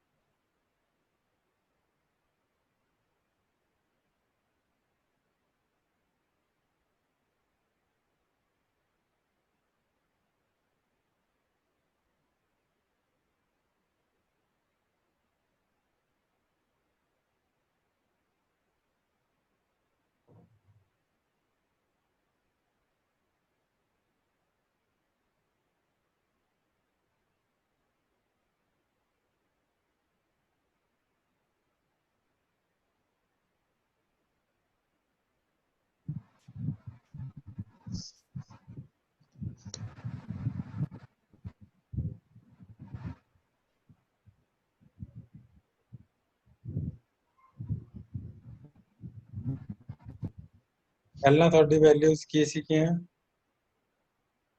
1 2 3 4 9 ਤੱਕ ਤੁਸੀਂ 2 ਨਾਲ ਮਲਟੀਪਲਾਈ ਕਰਤਾ ਹਰ ਇੱਕ ਐਲੀਮੈਂਟ ਨੂੰ ਨਵੀਂ ਲਿਸਟ ਦੇ ਵਿੱਚ ਜਿਹੜਾ ਜਵਾਬ ਆਇਆ ਉਹ 2 ਨਾਲ ਮਲਟੀਪਲਾਈ ਹੋ ਗਿਆ ਤੁਸੀਂ ਇਹਦੀ ਜਗ੍ਹਾ ਤੇ ਪਲੱਸ ਦਾ ਸਾਈਨ ਕਰ ਦੋਗੇ ਤਾਂ ਉਹ 2 ਜੁੜਨੇ ਸ਼ੁਰੂ ਹੋ ਜਾਣਗੇ ਜਿੱਦਾਂ ਦਾ ਤੁਹਾਨੂੰ ਆਪਰੇਸ਼ਨ ਚਾਹੀਦਾ ਇੱਥੇ ਹੀ ਲਿਖ ਦੇਣਾ ਤੁਹਾਡੇ ਸਾਹਮਣੇ ਆਊਟਪੁੱਟ ਆ ਲਿਸਟ ਦੇ ਵਿੱਚ ਤੁਸੀਂ ਆਈਟਮਸ ਲਈਆਂ ਫਰੂਟਸ ਐਪਲ ਔਰੇਂਜ ਗ੍ਰੇਪ ਤੇ ਬਨਾਨਾ ਪ੍ਰਿੰਟ ਕਰ ਲਿਆ ਤੁਸੀਂ ਆ ਗਈਆਂ ਤੁਹਾਡੇ ਕੋਲ ਇੱਕ ਆਈਟਮ ਹੋਰ ਐਡ ਕਰਨੀ ਹੈ ਇੱਥੇ ਲਿਖੋ ਲਿਸਟ ਦਾ ਨਾਮ ਡਾਟ ਅਪੈਂਡ ਤੇ ਫਿਰ ਤੁਸੀਂ ਆਈਟਮ ਦਾ ਨਾਮ ਲਿਖ ਤੇ ਹੁਣ ਤੁਸੀਂ ਪ੍ਰਿੰਟ ਕਰੋਗੇ ਨਾ ਐਪਲ ਔਰੇਂਜ ਗ੍ਰੇਪ ਬਨਾਨਾ ਤਾਂ ਪਹਿਲਾਂ ਵਾਲੀ ਹੈ ਬਲੈਕਬੇਰੀ ਉਹਦੇ ਵਿੱਚ ਐਡ ਹੋ ਗਈ ਇੱਕ ਨਵੀਂ ਆਈਟਮ ਅਪੈਂਡ ਹੋ ਗਈ ਹੈ ਲਿਸਟ ਦੇ ਵਿੱਚ ਜਿਹੜੀ ਪਹਿਲਾਂ ਹੈ ਨਹੀਂ ਸੀ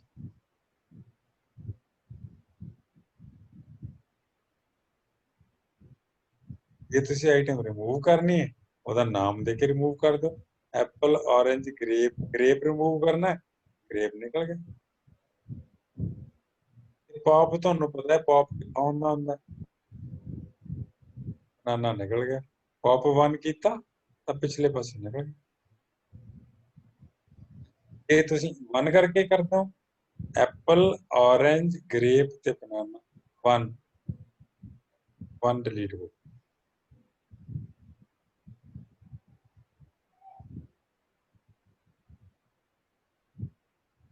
ਫੰਕਸ਼ਨ ਤੁਸੀਂ ਸੀ 'ਚ ਵੀ ਬਣਾਉਂਦੇ ਸੀ ਇੱਥੇ ਵੀ ਬਣ ਜਾਂਦੇ ਆ ਡਿਫਾਈਨ ਕਰਨਾ ਹੈ ਉਸ ਤੋਂ ਬਾਅਦ ਉਹ ਸਮ ਬਣ ਗਿਆ ਫੰਕਸ਼ਨ ਤੁਹਾਡਾ ਤੇ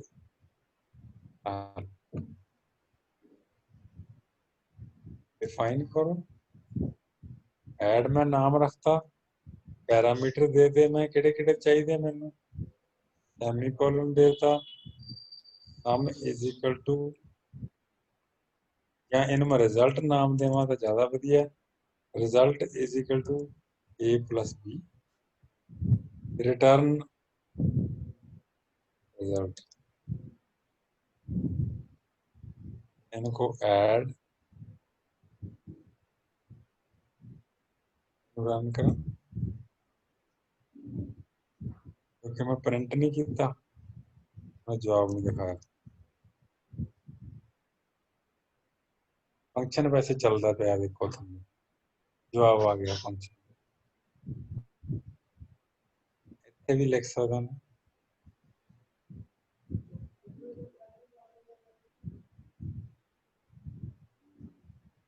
जो मैं रन करूँगा ये फंक्शन जवाब दे दूंगा वो 4 ਤੇ 22 26 है। ये फंक्शन वैसे शैल च भी चल रहा है। इस तरह थोड़े फंक्शन बन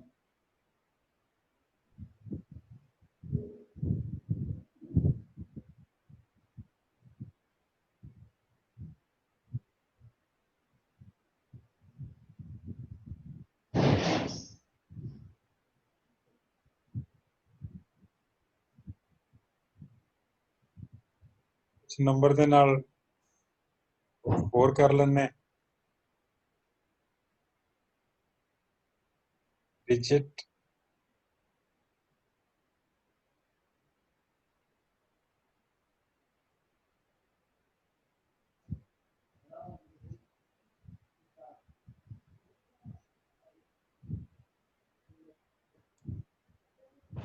तो असी न्यूमेरिकल वैल्यूज सेव करते हैं, डिवाइड करते हैं डिजिट बाय 10 3.1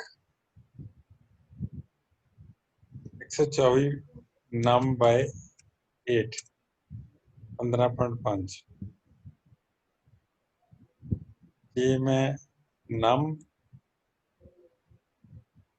डिजिट परसेंट 8 कर दें तो रिमाइंडर आ जाता है। 231 ਨੂੰ मैं 8 ਨਾਲ डिवाइड करदा तो मेरे को रिमाइंडर बच जाता है 7। इसी तरह डिजिट ਨੂੰ जे मैं रिमाइंडर मंगा तो ऑड वैल्यू है तो 1 बच जाता है। मैं एक लिस्ट बनाना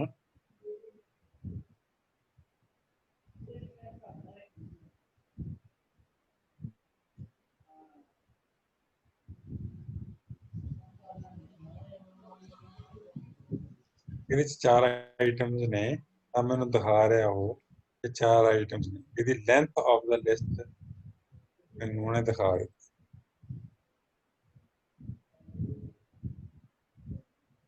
ਇਹਦੇ ਵਿੱਚ ਮੈਂ ਇੱਕ ਆਈਟਮ ਹੋਰ ਐਡ ਕਰਨੀ ਚਾਹੁੰਦਾ ਹਾਂ। ਪਹਿਲਾਂ ਅਸੀਂ ਕੀਤਾ ਸੀ ਲਿਸਟ 1 ਡਾਟ ਅਪੈਂਡ।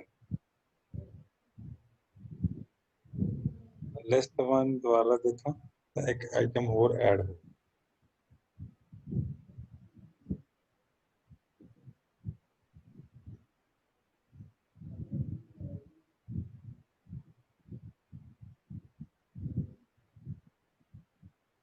स्क्रीन की दे कंट्रोल से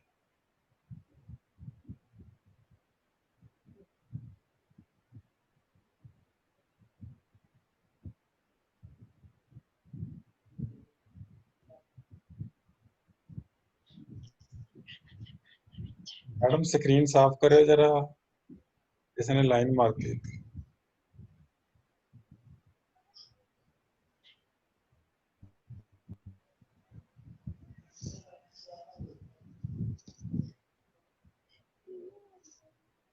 मैक्सिमम ऑफ लिस्ट 1 ਇਹਦੇ ਚ 11 ਆਈਟਮ ਹੈ ਜਿਹੜੀ ਉਹ ਵੱਡੀ ਹੈ ਉਹਨੇ ਦਿਖਾ ਦੇਣੀ ਹੈ।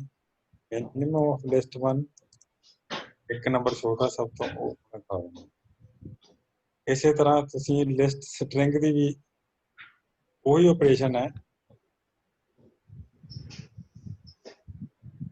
पहला अखर मैं एस ले लिया, दूसरा स्ट्रिंग ए ले लिया मैं, तीसरा डी ले लिया मैं, तो बी ले लिया मैं, ए ले लिया, ई ले लिया। The list of str है जी ਉਹਦੇ ਤੁਹਾਨੂੰ ਆਈਟਮਸ ਦਿਖਾ दी।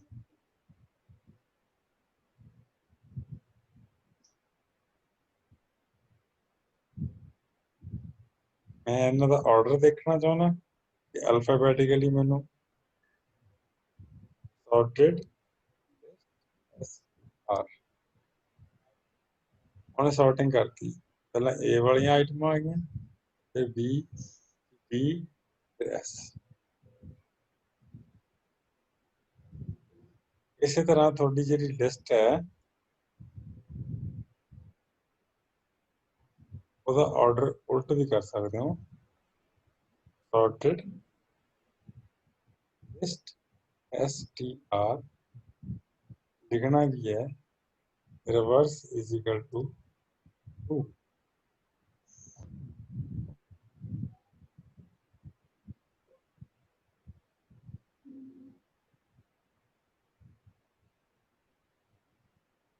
list str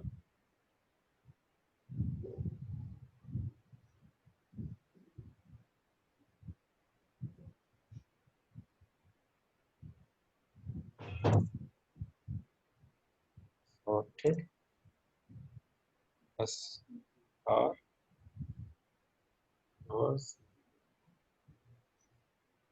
reverse order ਦੇ ਵਿੱਚ sort ਕਰੋ।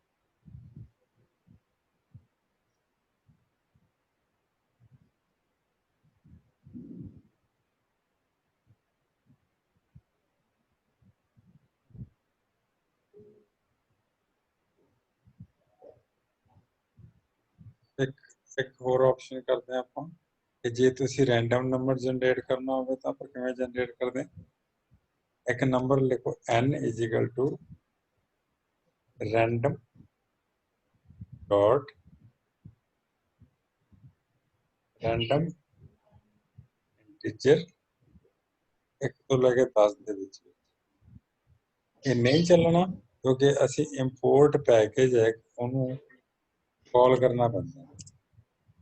ਹੁਣ ਤੁਸੀਂ ਕਾਲ ਕਰ ਲਿਆ ਫਿਰ ਤੁਸੀਂ n is equal to random ਇਹਦਾ ਨਾਮ ਹੈ ਪਹਿਲਾਂ, ਉਸ ਤੋਂ ਬਾਅਦ random integer ਜਨਰੇਟ ਕਰਨਾ 1 ਤੋਂ ਲੈ ਕੇ 10 ਦੇ ਵਿੱਚ ਜਿਹੜਾ n ਨੰਬਰ ਜਨਰੇਟ ਹੁੰਦਾ ਉਹ 1 ਤੋਂ ਲੈ ਕੇ 10 ਦੇ ਵਿੱਚ ਜਨਰੇਟ ਹੋ ਜਾਂਦਾ। ਇਹੀ ਕਮਾਂਡ ਤੁਸੀਂ ਜੇ ਦੁਬਾਰਾ ਚਲਾਓਗੇ ਐਤਕੀ ਕੋਈ ਹੋਰ ਨੰਬਰ ਜਨਰੇਟ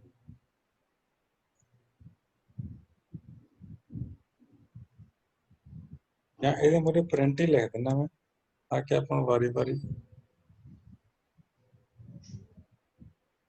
ਐਤਕੀ 9 ਨੰਬਰ ਜਨਰੇਟ ਹੋਇਆ।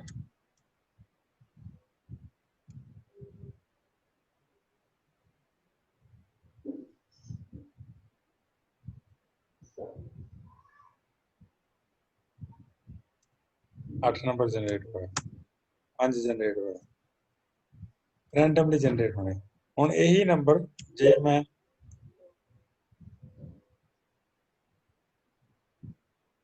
100 ਤੱਕ ਕਹਿ ਦਿਆਂ 100 ਦੇ ਵਿਚਲਾ ਹੋਊਗਾ, 1 ਤੋਂ ਲੈ ਕੇ 100 ਦੇ ਵਿੱਚ ਕੋਈ ਵੀ ਰੈਂਡਮ ਨੰਬਰ ਜਨਰੇਟ।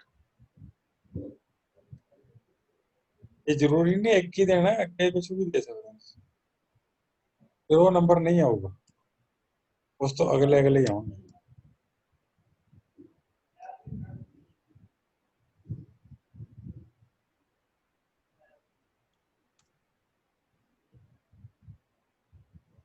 ਇਸੇ ਤਰ੍ਹਾਂ ਮੰਨ ਲਓ ਤੁਸੀਂ ਇੱਕ ਲਿਸਟ ਜਨਰੇਟ ਕਰਨੀ ਹੈ, ਇਹਦੇ ਵਿੱਚ ਕਈ ਸਾਰੇ ਨੰਬਰ ਹੋਣੇ ਚਾਹੀਦੇ ਆ, ਸਾਰੇ ਨੰਬਰ ਰੈਂਡਮ ਹੋਣੇ ਚਾਹੀਦੇ ਆ। ਫਾਈਲ ਬਣਾਈ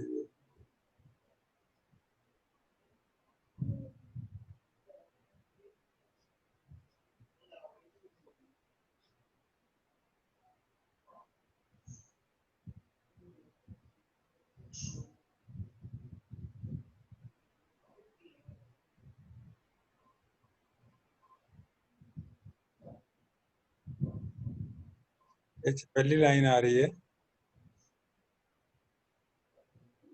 ਨੰਬਰ ਕਿੰਨੇ ਨੰਬਰ ਜਨਰੇਟ ਕਰਨੇ। ਇੱਥੇ ਤੁਹਾਨੂੰ ਪੁੱਛਿਆ ਹੈ ਕਿੰਨੇ ਨੰਬਰ ਜਨਰੇਟ ਕਰਨੇ। ਇਹ ਤੁਹਾਡੇ ਕੋਲ शेयर करो जी सर, जी स्क्रीन दोबारा शेयर करो जी, थोड़ी स्क्रीन चलेगी। हाँ जी हो गई। हाँ जी सर। ਆ ਜਿਹੜਾ ਕੋਡ ਲਿਖਿਆ ਮੈਂ ਰੈਂਡਮ ਨੰਬਰ ਜਨਰੇਟ ਕਰਨ ਵਾਸਤੇ ਲਿਖਿਆ, ਆ ਜਿਹੜੀ ਸਟੇਟਮੈਂਟ ਹੈ ਇਹ ਦੱਸਦੀ ਹੈ ਕਿ ਕਿੰਨੇ ਨੰਬਰ ਜਨਰੇਟ ਕਰਨਾ ਚਾਹੁੰਦੇ ਤੁਸੀਂ। ਇੱਥੇ ਤੁਸੀਂ ਇੱਕ ਲਿਸਟ ਖਾਲੀ ਜਨਰੇਟ ਕੀਤੀ ਹੈ ਜਿਹਦੇ ਵਿੱਚ ਤੁਸੀਂ ਵੈਲਿਊਜ਼ ਪਾਉਣੀਆਂ ਹੈ ਜਿਹੜੇ ਤੁਸੀਂ ਇੱਥੇ ਜਨਰੇਟ ਕੀਤੇ।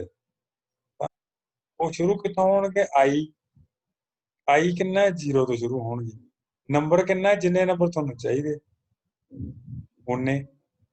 1 ਤੋਂ ਲੈ ਕੇ 100 ਦੇ ਵਿੱਚ ਨੰਬਰ ਜਨਰੇਟ ਹੋਣਾ, ਹਰ ਵਾਰੀ ਨਵਾਂ ਜਨਰੇਟ ਹੋਣਾ। ਜਿਵੇਂ ਜਿਵੇਂ ਜਨਰੇਟ ਹੋਈ ਜਾਊਗਾ ਅਪੈਂਡ ਹੋਈ ਜਾਊਗੀ ਲਿਸਟ ਦੇ ਵਿੱਚ। ਤਾਂ ਬਾਅਦ ਵਿੱਚ ਆਪਾਂ ਲਿਸਟ ਪ੍ਰਿੰਟ ਕਰ ਲਾਂਗੇ। ਇੱਥੇ ਮੈਂ ਰਨ ਕੀਤਾ, ਉਹ ਕਹਿੰਦੇ ਦੱਸੋ ਕਿੰਨੇ ਨੰਬਰ ਚਾਹੀਦੇ, ਮੈਨੂੰ ਕੋਲ 5 ਨੰਬਰ ਚਾਹੀਦੇ। ਉਹਨੇ 5 ਨੰਬਰ ਜਨਰੇਟ ਕੀਤੇ, ਉਹਨਾਂ ਦੀ ਲਿਸਟ ਤਿਆਰ ਕਰਤੀ। ਕੱਲਾ ਕੱਲਾ ਐਲੀਮੈਂਟ ਇੱਥੇ ਜਨਰੇਟ ਹੋ ਰਿਹਾ, ਇੱਥੇ ਲਿਸਟ 'ਚ ਅਪੈਂਡ ਹੋ ਰਿਹਾ, ਇੱਥੇ ਜਨਰੇਟ ਹੋ ਰਿਹਾ, ਲਿਸਟ 'ਚ ਅਪੈਂਡ ਹੋ ਰਿਹਾ। ਨੰਬਰ ਕਿੰਨੇ 5, 0 ਤੋਂ ਲੈ ਕੇ ਨੰਬਰ ਤੱਕ ਚੱਲਣਗੇ। ਇਹ 0 ਹੈ, ਇਹ 1 ਹੈ, ਇਹ 2 ਹੈ, 3 ਹੈ, 4 ਹੈ, ਇਹ 5 ਹੋ ਗਈ ਪੂਰੇ।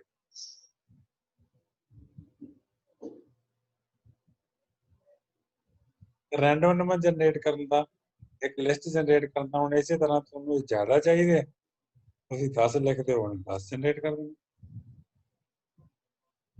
ਜਿੰਨੇ ਤੋਂ ਲੈ ਕੇ ਜਿੰਨੇ ਦੇ ਵਿੱਚ ਚਾਹੀਦੇ ਹੈ, 1000 ਦੇ ਵਿੱਚ ਚਾਹੀਦੇ 10, ਤੁਸੀਂ 1000 ਵਿੱਚ ਲੈ ਲਓ। ਹੁਣ 1 ਤੋਂ ਲੈ ਕੇ 1000 ਦੇ ਵਿੱਚ ਦੇ 10 ਨੰਬਰ ਜਨਰੇਟ ਕਰੋ। ਅੱਜ ਵਾਲਾ ਸੈਸ਼ਨ ਜਿਹੜਾ ਹੈ ਉਹ ਬਿਲਕੁਲ ਇੰਟਰੋਡਕਟਰੀ ਸੈਸ਼ਨ ਹੈ, ਸਿਰਫ ਜਾਣ ਪਛਾਣ ਕਰਨ ਵਾਸਤੇ ਪਾਈਥਨ ਦੇ ਨਾਲ। ਕੈਪੇਬਿਲਿਟੀਜ਼ ਕੀ ਹੈਗੀਆਂ ਪਾਈਥਨ ਦੀਆਂ, ਤੁਸੀਂ ਸੋਚ ਵੀ ਨਹੀਂ ਸਕਦੇ, ਅੰਦਾਜ਼ਾ ਵੀ ਨਹੀਂ ਲਗਾ ਸਕਦੇ। ਪਾਈਥਨ ਬਣਾਉਣ ਦੀ ਲੋੜ ਕਿਉਂ ਪਈ ਹੈ? ਉਹ ਇਸ ਕਰਕੇ ਹੈ ਕਿ ਤੁਸੀਂ ਡਾਟਾ ਜਿਹੜਾ ਪ੍ਰੋਸੈਸ ਕਰਨਾ ਹੁੰਦਾ ਹੈ, ਉਹ ਡਾਟਾ ਕਿੱਥੇ ਸੇਵ ਹੋ ਕੇ ਆਉਂਦਾ ਤੁਹਾਡੇ ਕੋਲੇ।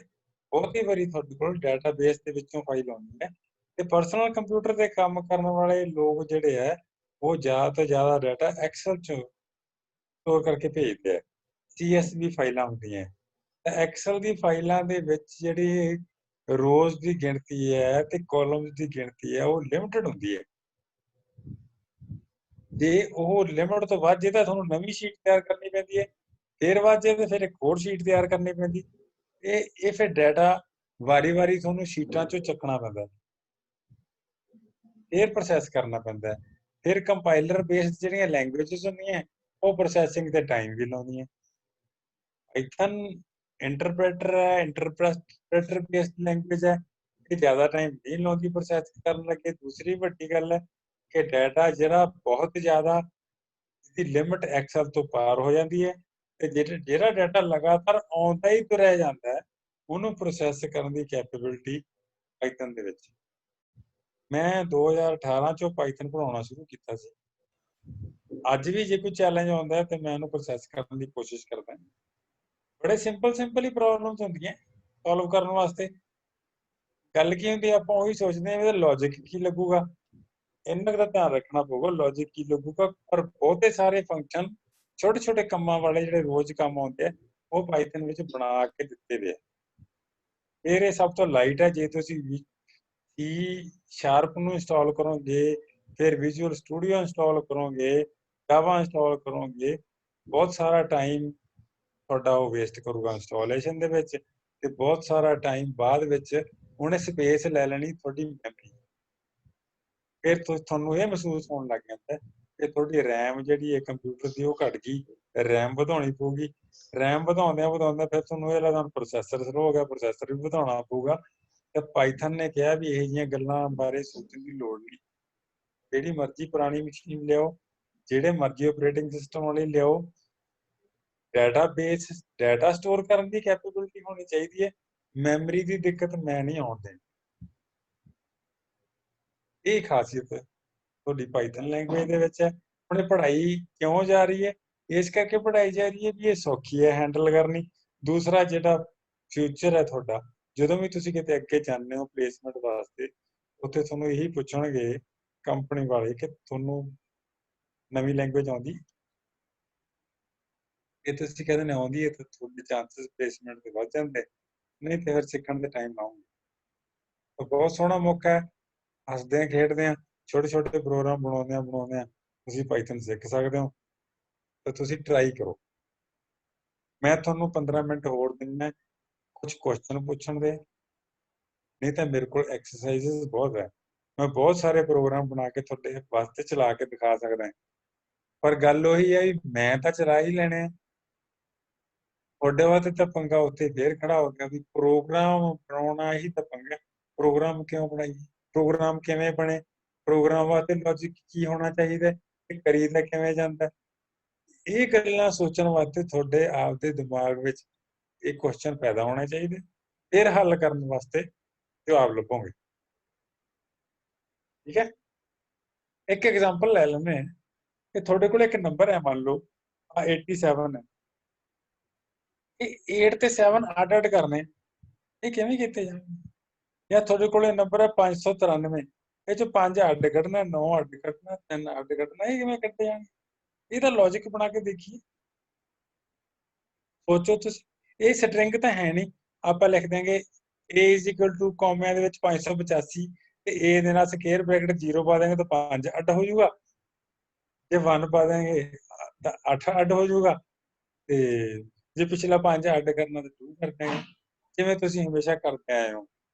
ਇੱਕ ਸਟਰਿੰਗ ਲਿਖ ਲਈ, ਲੋ ਜੀ 5856 ਤੇ ਜੇ ਮੈਂ ਇਹਨੂੰ ਕਹਿਣਾ ਵੀ ਮੈਨੂੰ ਦੱਸੋ ਤੁਸੀਂ ਇਹ 5 ਕਿਵੇਂ ਅੱਡ ਕੱਢਣਾ, ਤੁਸੀਂ ਕਹਿੰਦੇ ਲੋ ਜੀ ਕਰਤਾ। 8 ਕਿਵੇਂ ਅੱਡ ਕੱਢਣਾ, ਤੁਸੀਂ ਕਹੋ ਜੀ ਆ ਲਓ। ਕਹਿੰਦਾ ਜੀ ਤੁਸੀਂ ਇਹਦਾ 4 ਕਿਵੇਂ ਅੱਡ ਕੱਢਣਾ, ਤੁਸੀਂ ਕਹਿਣਾ ਅੱਡ। ਏਦਾਂ ਨਿਕਲ ਗਿਆ। ਹੁਣ ਇਹ 4 ਲਿਖਤਾ ਨਾ, ਮੈਂ ਗਲਤ ਲਿਖਤਾ, 2 ਲਿਖਣਾ ਸੀ। ਤਾਂ ਹੁਣ ਮੰਨ ਲਓ ਤੁਹਾਡੇ ਕੋਲ ਇਹ ਵੈਲਿਊ ਡਿਜਿਟ ਹੈ,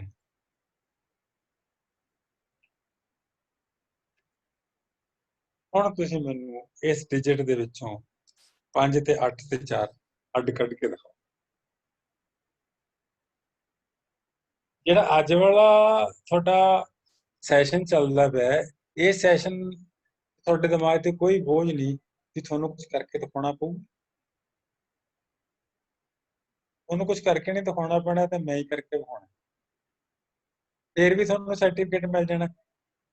ਪਰ ਮਜ਼ਾ ਤਾਂ ਉਦੋਂ ਸੀ ਨਾ ਵੀ ਸਵਾਲ ਮੈਂ ਤੁਹਾਨੂੰ ਪਾਵਾਂ ਤੇ ਤੁਸੀਂ ਉਹਨੂੰ ਕੱਢ ਕੇ ਦਿਖਾਓ, ਫਿਰ ਤੁਹਾਨੂੰ ਸਰਟੀਫਿਕੇਟ ਮਿਲੇ। ਉਸ ਗੱਲ ਦਾ ਇੰਜੋਇਮੈਂਟ ਵੱਖਰੀ। ਫਿਰ ਵੀ ਸਾਡੇ ਥੋੜੀ ਬਹੁਤ ਸ਼ਰਾਰਤ ਕਰ ਜਾਂਦੇ ਆ, ਜਿਵੇਂ ਅੱਜ ਸਵਾਲ ਪਾ ਦਿਆਂ, ਕਹਾਂ ਵੀ ਕੱਲ ਨੂੰ ਕੱਢ ਕੇ ਲਿਆਓ। ਹੁਣ ਕੁਛ ਲੋਕ ਤਾਂ ਮਿਹਨਤ ਕਰਨਗੇ ਤੇ ਕੁਝ ਬੱਚੇ ਕਹਿਣਗੇ ਦੂਜੇ ਨੂੰ ਵੀ ਜੇ ਤੂੰ ਕਰ ਲਿਆ ਤੇ ਮੈਨੂੰ ਦੇ ਦੇ, ਮੈਂ ਵੀ ਇਹੀ ਜਵਾਬ ਪਾ। ਉਹਦੇ ਚ ਆਪਦੀ ਆਤਮਿਕ ਸੰਤੁਸ਼ਟੀ ਤਾਂ ਨਹੀਂ ਹੁੰਦੀ। ਠੀਕ ਹੈ, ਇੱਕ ਸਰਟੀਫਿਕੇਟ ਹੋਰ ਮਿਲ ਜਾਊਗਾ ਵੀ ਕੰਮ ਕੀਤਾ ਸੀ, ਪਰ ਤੁਹਾਡੀ ਉਮਰ ਹੁਣ ਇਸ ਵੇਲੇ ਸਿੱਖਣ ਦੀ ਹੈ, ਤੇ ਸਿੱਖ ਕੇ ਸਾਬਤ ਕਰਨ ਦੀ ਹੈ ਵੀ ਮੈਨੂੰ ਆਉਂਦਾ ਹੈ। ਇੱਕ ਸਵਾਲ ਤੁਹਾਡੇ ਸਾਹਮਣੇ ਹੈ, 584 ਨੂਮੈਰੀਕਲ ਫਿਗਰ ਹੈ, ਜੇ ਪ੍ਰੂਵ ਕਰ ਦਿੰਨਾ ਕਿ ਇਹ ਨੂਮੈਰੀਕਲ ਫਿਗਰ ਹੈ, ਕੀ ਤੁਸੀਂ ਇਹਦੇ ਵਿੱਚੋਂ 5 ਤੇ 8 ਤੇ 4 ਅੱਡ ਕੱਢ ਲਓਗੇ। ਕਿਸੇ ਦੀ ਆਵਾਜ਼ ਆ ਰਹੀ ਹੈ? ਇਹ ਸਭ ਇਹ ਦੇਖ ਰਹੇ ਵੀ ਕੋਈ ਹੋਰ ਕੱਢੂਗਾ, ਮੈਂ ਤਾਂ ਨਹੀਂ ਕੱਢਦਾ। ਵੈਸੇ ਸੌਖਾ ਜਿਹਾ ਸੀ ਵੀ ਜੇ ਮੈਂ d = ਤੀਜੀ d = DIGI, ਤਾਂ ਮੇਰੇ ਕੋਲ d ਚ ਕਿੰਨਾ ਆ ਗਿਆ 52, 4 ਰਹਿ ਗਿਆ ਬਾਹਰ। ਇਹਦਾ ਮਤਲਬ ਰਿਮਾਈਂਡਰ ਜਿਹੜਾ ਪਹਿਲਾ ਹੈ ਉਹ ਕੀ ਹੈ, ਉਹ dg % 10 ਹੈ, ਤਾਂ r ਪਹਿਲਾ ਰਿਮਾਈਂਡਰ ਜਿਹੜਾ ਹੈ ਉਹ 'ਚ ਤਾਂ 4 ਸਟੋਰ ਹੋ ਗਿਆ, ਹੁਣ ਰਹਿ ਗਿਆ 8। 8 ਵੀ ਸਟੋਰ ਕਰਨਾ, ਤਾਂ d ਚ ਮੇਰਾ 58 ਆਇਆ ਸੀ, ਤਾਂ ਮੈਂ d ਨੂੰ ਡਿਵਾਈਡ ਕਰ ਦਿੰਦਾ 10 ਨਾਲ, ਐਤਕੀ ਮੇਰੇ ਕੋਲ 8 ਵੀ ਆ ਗਿਆ। ਹੁਣ ਰਹਿ ਗਿਆ 5, ਐਤਕੀ ਮੈਂ ਇਹਨੂੰ 100 ਨਾਲ ਕਰ ਦਿੰਦਾ, ਨਹੀਂ ਬਣਦਾ ਗੱਲ, ਨਹੀਂ ਬਣਦਾ। ਤਾਂ ਮੇਰੇ ਕੋਲ ਇਹ 58 ਦੇ ਵਿੱਚੋਂ 5 ਕੱਢਣ ਵਾਸਤੇ ਕੀ ਤਰੀਕਾ ਹੈ?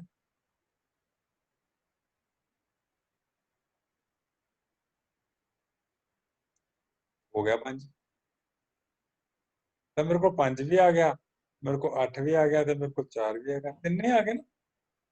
ਪਰ ਮੈਨੂੰ ਕਿੰਨੀਆਂ ਲਾਈਨਾਂ ਲਿਖਣੀਆਂ ਪਈਆਂ, ਪਹਿਲਾਂ ਮੈਨੂੰ 10 ਨਾਲ ਡਿਵਾਈਡ ਕਰਨਾ ਪਿਆ, ਉਹਦਾ ਰਿਮਾਈਂਡਰ ਕੱਢਣਾ ਪਊ, ਫਿਰ ਦੂਜੇ ਨੂੰ ਫਲੋਰ ਡਿਵੀਜ਼ਨ ਕਰਨਾ ਪੈਂਦਾ, ਇਹ 58 ਆਉਂਦਾ। ਇਹ ਕਿਤੇ 3 ਨੰਬਰ ਆਉਂਦੇ, ਤੇ ਜੇ ਮੇਰੇ ਕੋਲ ਜ਼ਿਆਦਾ ਹੋਣ ਫਿਰ ਤਾਂ ਹੋਰ ਵੀ ਔਖਾ ਹੋ ਜਾਣਾ। ਮੈਂ ਤੁਹਾਨੂੰ ਟਾਈਮ ਦਿੰਦਾ ਕੁਝ ਕੁਐਸਚਨ ਪੁੱਛਣ ਦਾ। ਕਿਉਂਕਿ ਜਿਹੜੀਆਂ ਗੱਲਾਂ ਕੱਲ ਨੂੰ ਕਰਨੀਆਂ ਉਹ ਅੱਜ ਵਾਲੀਆਂ ਦੀ ਬੇਸ ਤੇ ਹੋਣਗੀਆਂ। Inderpreet madam open to questions.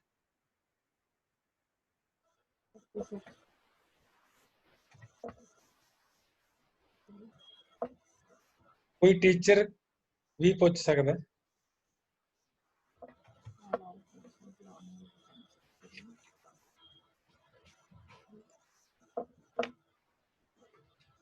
Teacher ਪੁੱਛ ਲੈਣ ਪਹਿਲਾਂ ਟੀਚਰਸ ਨੂੰ ਪ੍ਰੈਫਰੈਂਸ।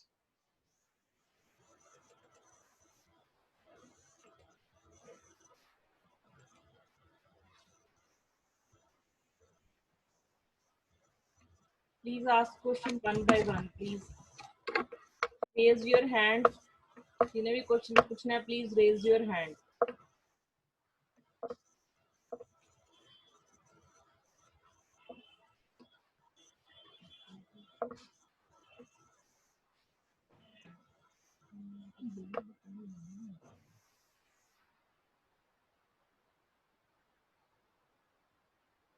ਤੁਹਾਡੇ ਕੋਲ ਕੁਐਸਚਨ ਨਹੀਂ ਹੈ ਤਾਂ ਮੈਂ ਫਿਬੋਨਾਚੀ ਦੀ ਐਗਜ਼ਾਮਪਲ ਲੈ ਲੈਣਾ। ਫਿਬੋਨਾਚੀ ਨੰਬਰ ਕਿਵੇਂ ਜਨਰੇਟ ਕੀਤੇ ਜਾਂਦੇ ਆ।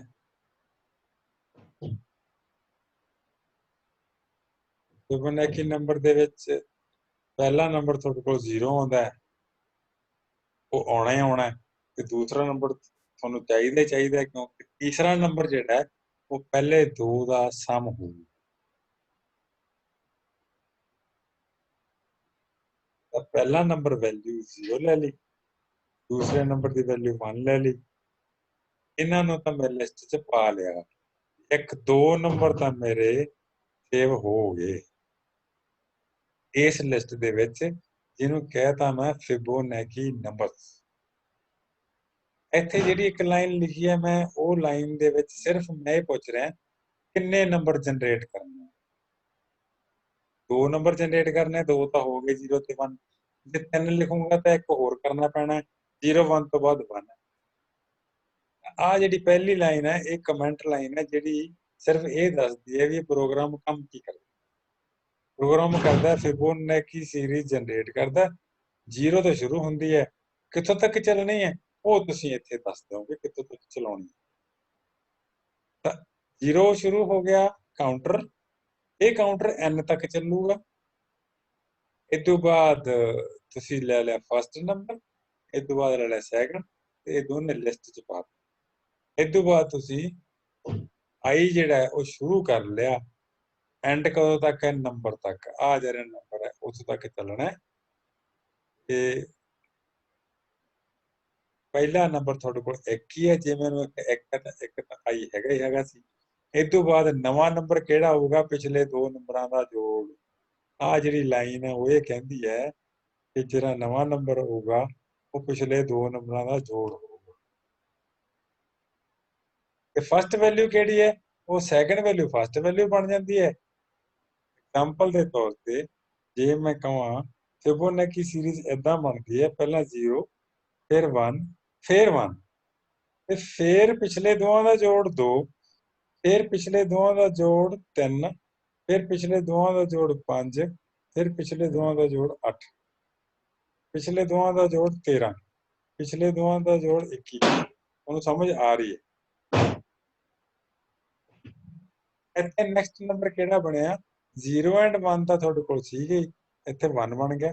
ਤੇ ਫਸਟ ਵੈਲਿਊ ਕਿਹੜੀ ਬਣ ਗਈ, ਜਿਹੜੀ ਸੈਕੰਡ ਸੀ ਉਹ ਫਸਟ ਬਣ ਗਈ, ਤੇ ਜਿਹੜੀ ਉਦੋਂ ਅਗਲੀ ਆ ਉਹ ਨੈਕਸਟ ਬਣ ਗਈ। ਤੇ ਉਹਨੂੰ ਜਿਹੜੀ ਨੈਕਸਟ ਨਵੀਂ ਆਈ ਹੈ ਉਹਨੂੰ ਤੁਸੀਂ ਲਿਸਟ ਦੇ ਵਿੱਚ ਅਪੈਂਡ ਕਰ ਦੋਗੇ। ਨੈਕਸਟ ਨਵੀਂ 1 ਆਈ ਹੈ, 0 1 1 ਆਇਆ, ਉਹ 1 ਇਹਦੇ 'ਚ ਸੇਵ ਹੋ ਜਾਊਗਾ।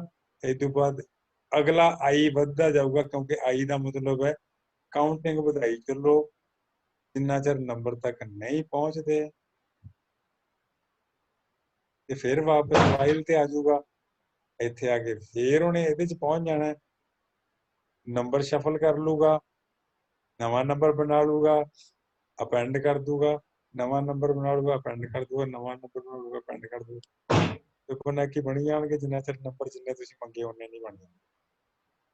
ਇਹਨੂੰ ਰਨ ਕਰਕੇ ਦੇਖ ਲੈਂਦੇ ਹਾਂ।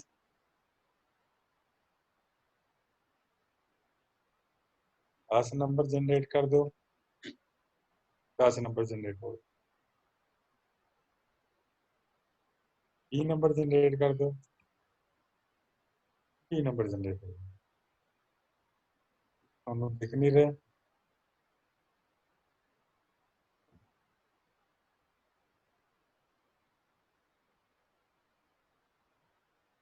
ਠੀਕ।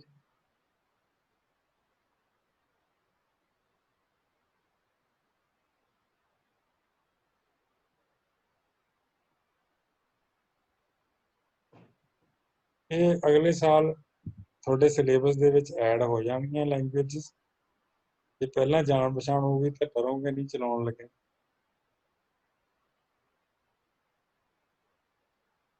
ਇਹ ਤੁਹਾਡੀ ਫਿਬੋਨਾਚੀ ਸੀਰੀਜ਼ ਜਨਰੇਟ ਹੋ ਗਈ। ਪਹਿਲਾਂ ਤੁਹਾਡੇ ਰੈਂਡਮ ਨੰਬਰ ਜਨਰੇਟ ਹੋਏ ਸੀ, ਹੁਣ ਫਿਬੋਨਾਚੀ। ਰੈਂਡਮ ਦੀ ਵੀ ਇੱਕ ਵਾਰੀ ਫੇਰ ਐਗਜ਼ਾਮਪਲ ਚਲਾ ਕੇ ਦੇਖ ਲੈਂਦੇ ਹਾਂ। ਉਹ ਅੱਗੇ ਅਸੀਂ ਵੈਸੇ ਬਣਾਏ ਸੀ, ਹੁਣ ਅਸੀਂ ਉਵੇਂ ਹੀ ਬਣਾਉਣੀ ਹੈ। ਕਿੰਨੇ ਨੰਬਰ ਜਨਰੇਟ ਕਰਨੇ? ਇੱਥੇ ਜਨਰੇਟ ਹੋ ਜਾਣੇ। 10 ਨੰਬਰ ਜਨਰੇਟ ਕਰਨੇ, 10 ਜਨਰੇਟ ਹੋ ਜਾਣੇ। 20 ਜਨਰੇਟ ਕਰਨੇ, 20 ਜਨਰੇਟ। ਬਹੁਤ ਘੱਟ ਚਾਂਸ ਹੈ ਕਿ ਨੰਬਰ ਰਿਪੀਟ ਹੋਵੇ, ਕਿਉਂਕਿ ਰੈਂਡਮਲੀ ਜਨਰੇਟ ਹੁੰਦੇ।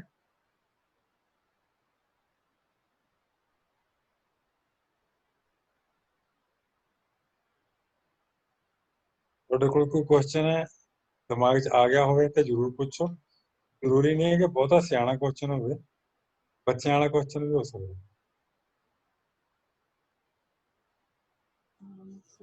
ਮੇਰੀ ਆਵਾਜ਼ ਸੁਣ ਰਹੀ ਸੀ ਨਾ? ਕਿ ਮੱਧਮ ਤੇ ਨਹੀਂ ਸੀ?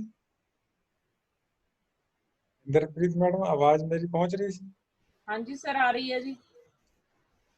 ਕਿਸੇ ਟੀਚਰ ਦਾ ਕੋਈ ਕੁਐਸਚਨ ਹੋਵੇ ਤਾਂ ਜ਼ਰੂਰ ਪੁੱਛ ਸਕਦਾ।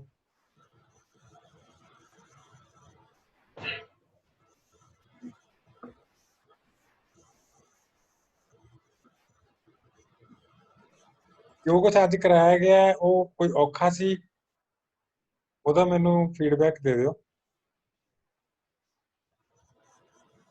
You can ask question. Please raise your hand one by one if you want. Any clarification? ਕਿਸੇ ਨੂੰ ਕੁਛ ਔਖਾ ਲੱਗਾ ਹੋਵੇ, ਮੈਨੂੰ ਪਾਈਥਨ ਨਹੀਂ ਆਉਣੀ ਕੋਈ ਇਹ ਕਹਿੰਦਾ ਹੋਵੇ, ਮੈਂ ਪਾਈਥਨ ਨਹੀਂ ਸਿੱਖਣੀ ਕੋਈ ਇਹ ਕਹਿੰਦਾ ਹੋਵੇ, ਮੈਂ ਪਾਈਥਨ ਕਿਉਂ ਸਿੱਖਾਂ ਕੋਈ ਇਹ ਕਹਿੰਦਾ ਹੋਵੇ, ਕੋਈ ਟੀਚਰ ਇਕਨੋਮਿਕਸ ਦਾ, ਕੋਈ ਟੀਚਰ ਮੈਥਸ ਦਾ, ਕੋਈ ਟੀਚਰ ਸਟੈਟ ਦਾ, ਕੋਈ ਟੀਚਰ ਕਾਮਰਸ ਦਾ, ਇਹ ਇਸ ਗਰੁੱਪ 'ਚ ਹੁਣ ਬੈਠਾ ਹੈ ਤਾਂ ਮੈਨੂੰ ਪੁੱਛ ਸਕਦਾ ਕਿ ਮੈਂ ਪਾਈਥਨ ਕਿੱਥੇ ਵਰਤਾਂ।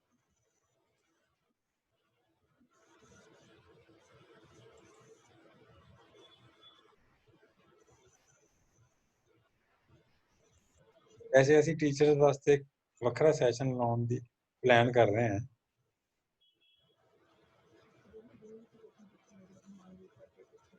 ਮੈਡਮ ਟੀਚਰਸ ਦੀ ਗਿਣਤੀ ਮੈਨੂੰ ਦੱਸ ਦਿੰਦੇ ਅੱਜ ਵਾਲੇ 'ਚ ਕਿੰਨੇ ਸੀ? ਅੱਜ ਦੇ ਵਿੱਚ 10-12 ਸਟਾਫ ਮੈਂਬਰਸ ਹੈਗੇ ਆ। ਓਕੇ। BCA ਦੇ ਬੱਚੇ? ਹਾਂਜੀ, BCA ਦੇ ਸਟੂਡੈਂਟ, MSc IT ਦੇ ਸਟੂਡੈਂਟ ਨੇ। ਨਹੀਂ ਉਹਨਾਂ ਦੀ ਵੈਸੇ ਕਾਊਂਟਿੰਗ ਅਲੱਗ-ਅਲੱਗ ਕਾਊਂਟ? ਸਰ 30 ਲਗਾ ਲਓ, 30 MSc ਦੇ, 30 BCA ਫਾਈਨਲ ਦੇ। MSc ਵਾਲੇ ਬੱਚਿਆਂ ਤੋਂ ਮੈਨੂੰ ਬਹੁਤ ਕੁਝ ਐਕਸਪੈਕਟਡ ਹੈ, ਬਹੁਤ ਜ਼ਿਆਦਾ ਕੁਐਸਚਨ ਐਕਸਪੈਕਟਡ ਹੈ। ਉਧਰੋਂ ਆਇਆ ਕੋਈ ਨਹੀਂ। ਜੇ ਉਹ ਸ਼ਰਮਾ ਰਹੇ ਹੈ ਤਾਂ ਤੁਹਾਨੂੰ WhatsApp ਨੰਬਰ ਮੇਰਾ। ਹਾਂਜੀ ਸਰ, ਬਲਜੀਤ ਕੌਰ ਨੇ ਰੇਜ਼ ਕੀਤਾ ਹੈਂਡ। ਬਲਜੀਤ, ਅਨਮਿਊਟ ਕਰੋ ਆਪਣੇ ਆਪ ਨੂੰ।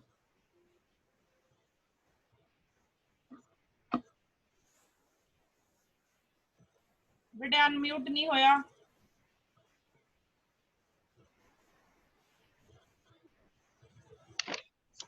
ਹਾਂਜੀ ਹਾਂਜੀ ਬੋਲੋ। ਕਿੱਦਾਂ ਦੀਆਂ ਐਰਰ ਆ ਸਕਦੀਆਂ ਨੇ ਤੇ ਇਹ ਪਪੂਲਰ ਕਿਉਂ ਨਹੀਂ ਹੈ ਸੀ ਤੇ C++ ਜਾਵਾ ਦਾ?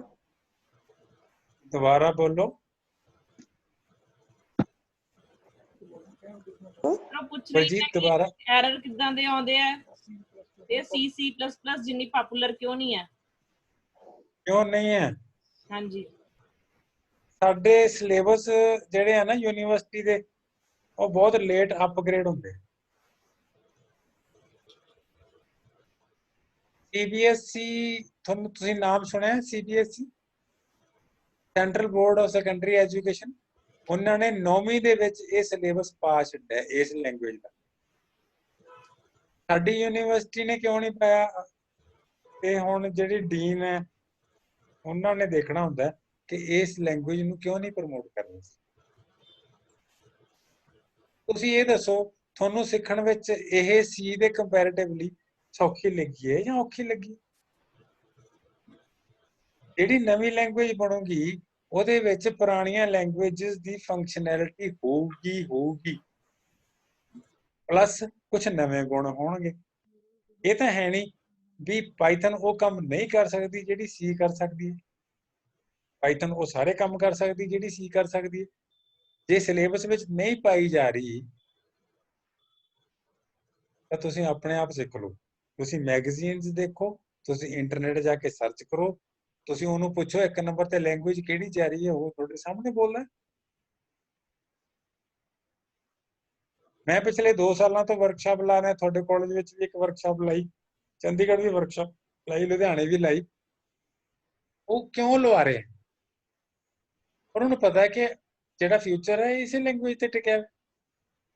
ਜੇ ਸਾਡਾ ਸਿਲੇਬਸ ਨਹੀਂ ਬਦਲ ਰਿਹਾ ਤਾਂ ਹੁਣ ਇਹ ਉਹਨਾਂ ਨੇ ਸੋਚਣਾ। ਕੁਐਸਚਨ ਤੁਹਾਡਾ ਅੱਛਾ ਹੈ, ਜੇ ਤੁਹਾਨੂੰ ਲੈਂਗੁਏਜ ਸੌਖੀ ਲੱਗੀ ਹੈ ਤੁਸੀਂ ਆਪਣੇ ਆਪ ਸਿੱਖਣੀ ਸ਼ੁਰੂ ਕਰ ਦਿਓ। ਕੋਈ ਹੋਰ ਬੱਚਾ? ਮਾਸਟਰ ਡਿਗਰੀ ਦਾ ਹੋਵੇ ਤਾਂ ਬਹੁਤ ਵਧੀਆ ਗੱਲ ਹੈ, MSc ਤਾਂ ਪੁੱਛਣਾ ਚਾਹੁੰਦਾ ਹੋਵੇ ਬੱਚਾ ਤਾਂ ਬਹੁਤ ਵਧੀਆ ਗੱਲ ਹੈ, ਕਿਉਂਕਿ ਉਹਨਾਂ ਨੇ ਪਲੇਸਮੈਂਟ ਲੈਣੀ ਹੈ। Anyone?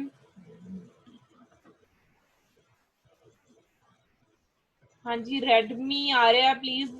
Hello name? हाँ जी मैं मोनिका बोल रही ਸੀਗੀ।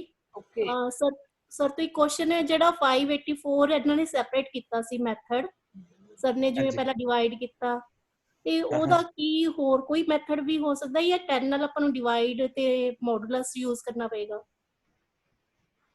ਹਾਂ, ਉਹਦਾ ਹੋਰ ਮੈਥਡ ਦੱਸਿਆ ਸੀ ਮੈਂ, ਪਰ ਉਹ ਮੈਂ ਕਰਕੇ ਨਹੀਂ ਦਿਖਾਇਆ। ਤੁਸੀਂ ਇੰਟੀਜਰ ਨੂੰ ਸਟ੍ਰਿੰਗ ਚ ਕਨਵਰਟ ਕਰ ਦੋ। ਓਕੇ, ਜਿਵੇਂ ਮੈਂ ਸਭ ਤੋਂ ਪਹਿਲਾਂ ਡਿਜਿਟ ਇਜ਼ ਇਕੁਅਲ ਟੂ, ਸਭ ਤੋਂ ਪਹਿਲਾ ਕੋਡ ਮੇਰਾ ਸੀ digit is equal to sir एक मिनट स्क्रीन शो कर 124 नम is equal to 1 to 4 पाया ਸੀ। सर स्क्रीन शो करोगे अपनी?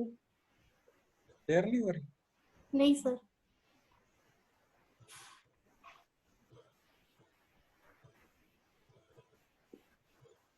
हाँ जी होगी। हाँ जी सर, हाँ जी। ਆ ਮੈਂ ਇੱਥੇ 124 ਲਿਖਿਆ ਸੀ। हाँ जी, ਇਹਨੂੰ ਤੁਸੀਂ ਰਨ ਕਰੋਗੇ ਜਦੋਂ ਸ਼ੈਲ 'ਚ ਜਾ ਕੇ,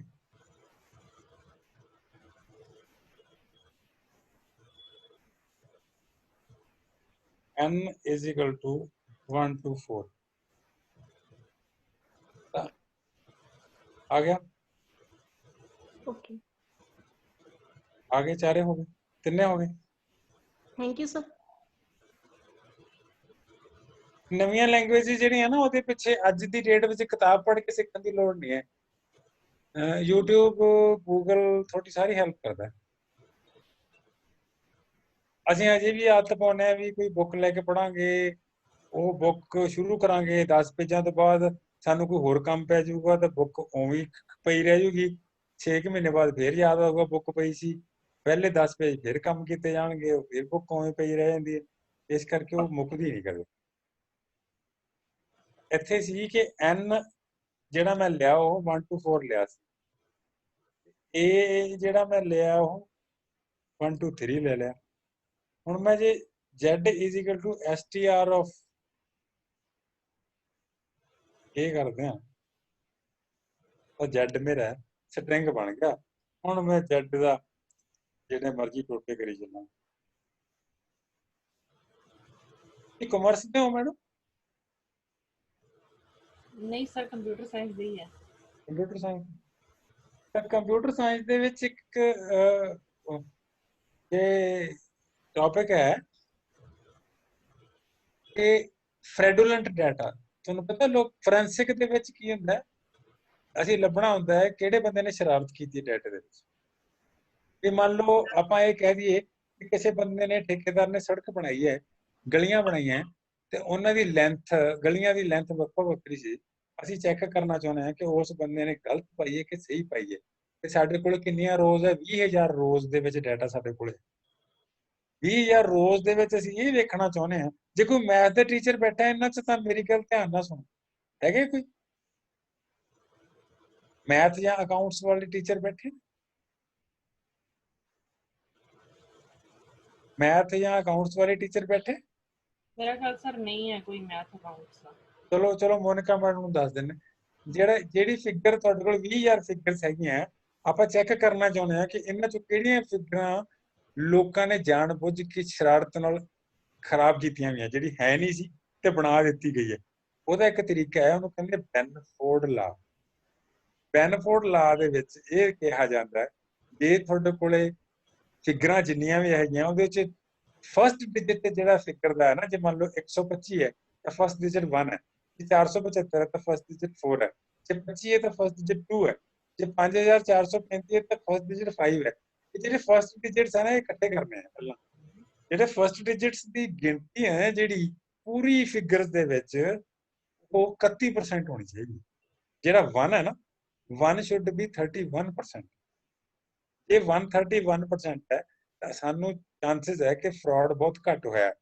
ਇਸੇ ਤਰ੍ਹਾਂ ਜਿਹੜਾ 9 ਹੈ ਨਾ ਡਿਜਿਟ, ਜੇ 9 4% ਤੋਂ ਜ਼ਿਆਦਾ ਹੈ, ਮਤਲਬ 10% ਤੋਂ ਜ਼ਿਆਦਾ ਹੋ ਜਾਂਦਾ ਹੈ, ਤਾਂ ਇਹਦਾ ਮਤਲਬ ਹੈ ਡਾਟਾ ਜਿਹੜਾ ਉਹ 'ਚ ਫਰਾਡ ਹੋਇਆ ਵਾ। ਫਰਾਡੂਲੈਂਟ ਡਾਟਾ ਕੱਢਣ ਵਾਸਤੇ ਸਾਨੂੰ ਡਿਜਿਟ ਦੇ ਵਿੱਚ, ਡਿਜਿਟ ਨੂੰ ਸਟ੍ਰਿੰਗ 'ਚ ਕਨਵਰਟ ਕਰਨਾ ਪੈਂਦਾ। ਤਾਂ ਅਸੀਂ ਫਸਟ ਡਿਜਿਟ ਲੈ ਕੇ ਆਈਏ, ਜਦੋਂ ਫਸਟ ਡਿਜਿਟ ਆਊਗਾ ਫਿਰ ਉਹਦੀ ਅਕਰੈਂਸ ਦੇਖਾਂਗੇ, ਫਸਟ ਡਿਜਿਟ ਹੈ ਕਿੰਨੇ, ਉਹਨਾਂ ਦੀ ਪਰਸੈਂਟੇਜ ਕੱਢਾਂਗੇ, ਫਿਰ ਸਾਨੂੰ ਪਤਾ ਲੱਗ ਜੂਗਾ ਫਰਾਡ ਹੋਇਆ ਕੀ ਹੋਇਆ। ਹੁਣ ਤੁਸੀਂ ਇਹ ਦੇਖੋ, ਇਸ ਕੰਮ ਕਰਨ ਵਾਸਤੇ ਪਾਈਥਨ ਕਿੰਨੀ ਹੈਲਪਫੁਲ ਹੈ। ਇਹੀ ਕੰਮ ਤੁਸੀਂ ਸੀ 'ਚ ਬਣਾਉਣਾ ਹੁੰਦਾ ਤਾਂ ਨਾ ਤਾਂ ਮੈਥ ਵਾਲਿਆਂ ਦੇ ਵੱਸ ਦੀ ਗੱਲ ਰਹਿਣੀ ਹੈ, ਨਾ ਕਾਮਰਸ ਵਾਲਿਆਂ ਦੇ ਰਹਿਣੀ ਹੈ, ਪਰ ਹੋਰ ਸਾਰੇ ਸਬਜੈਕਟਾਂ ਦੇ ਲੋਕ ਆਰ ਦੀ ਯੂਜ਼, ਪਾਈਥਨ ਦੀ ਵਰਤੋਂ ਕਰਕੇ ਇਹਦੀ ਕਨਵਰਸ਼ਨ ਕਰ ਸਕਦੇ। ਤੁਹਾਡੇ ਸਾਹਮਣੇ ਕੀਤੀ ਆ। ਮੇਰਾ ਕਹਿੰਦਾ ਮੋਨਿਕਾ ਮੈਡਮ ਨੂੰ ਜਵਾਬ ਮਿਲ ਗਿਆ।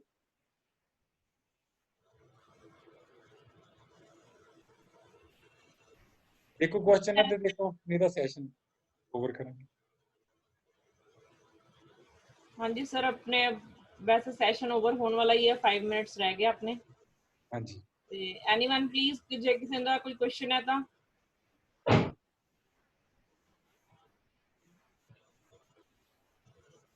सर कर दिए जी वाइंड अप फिर।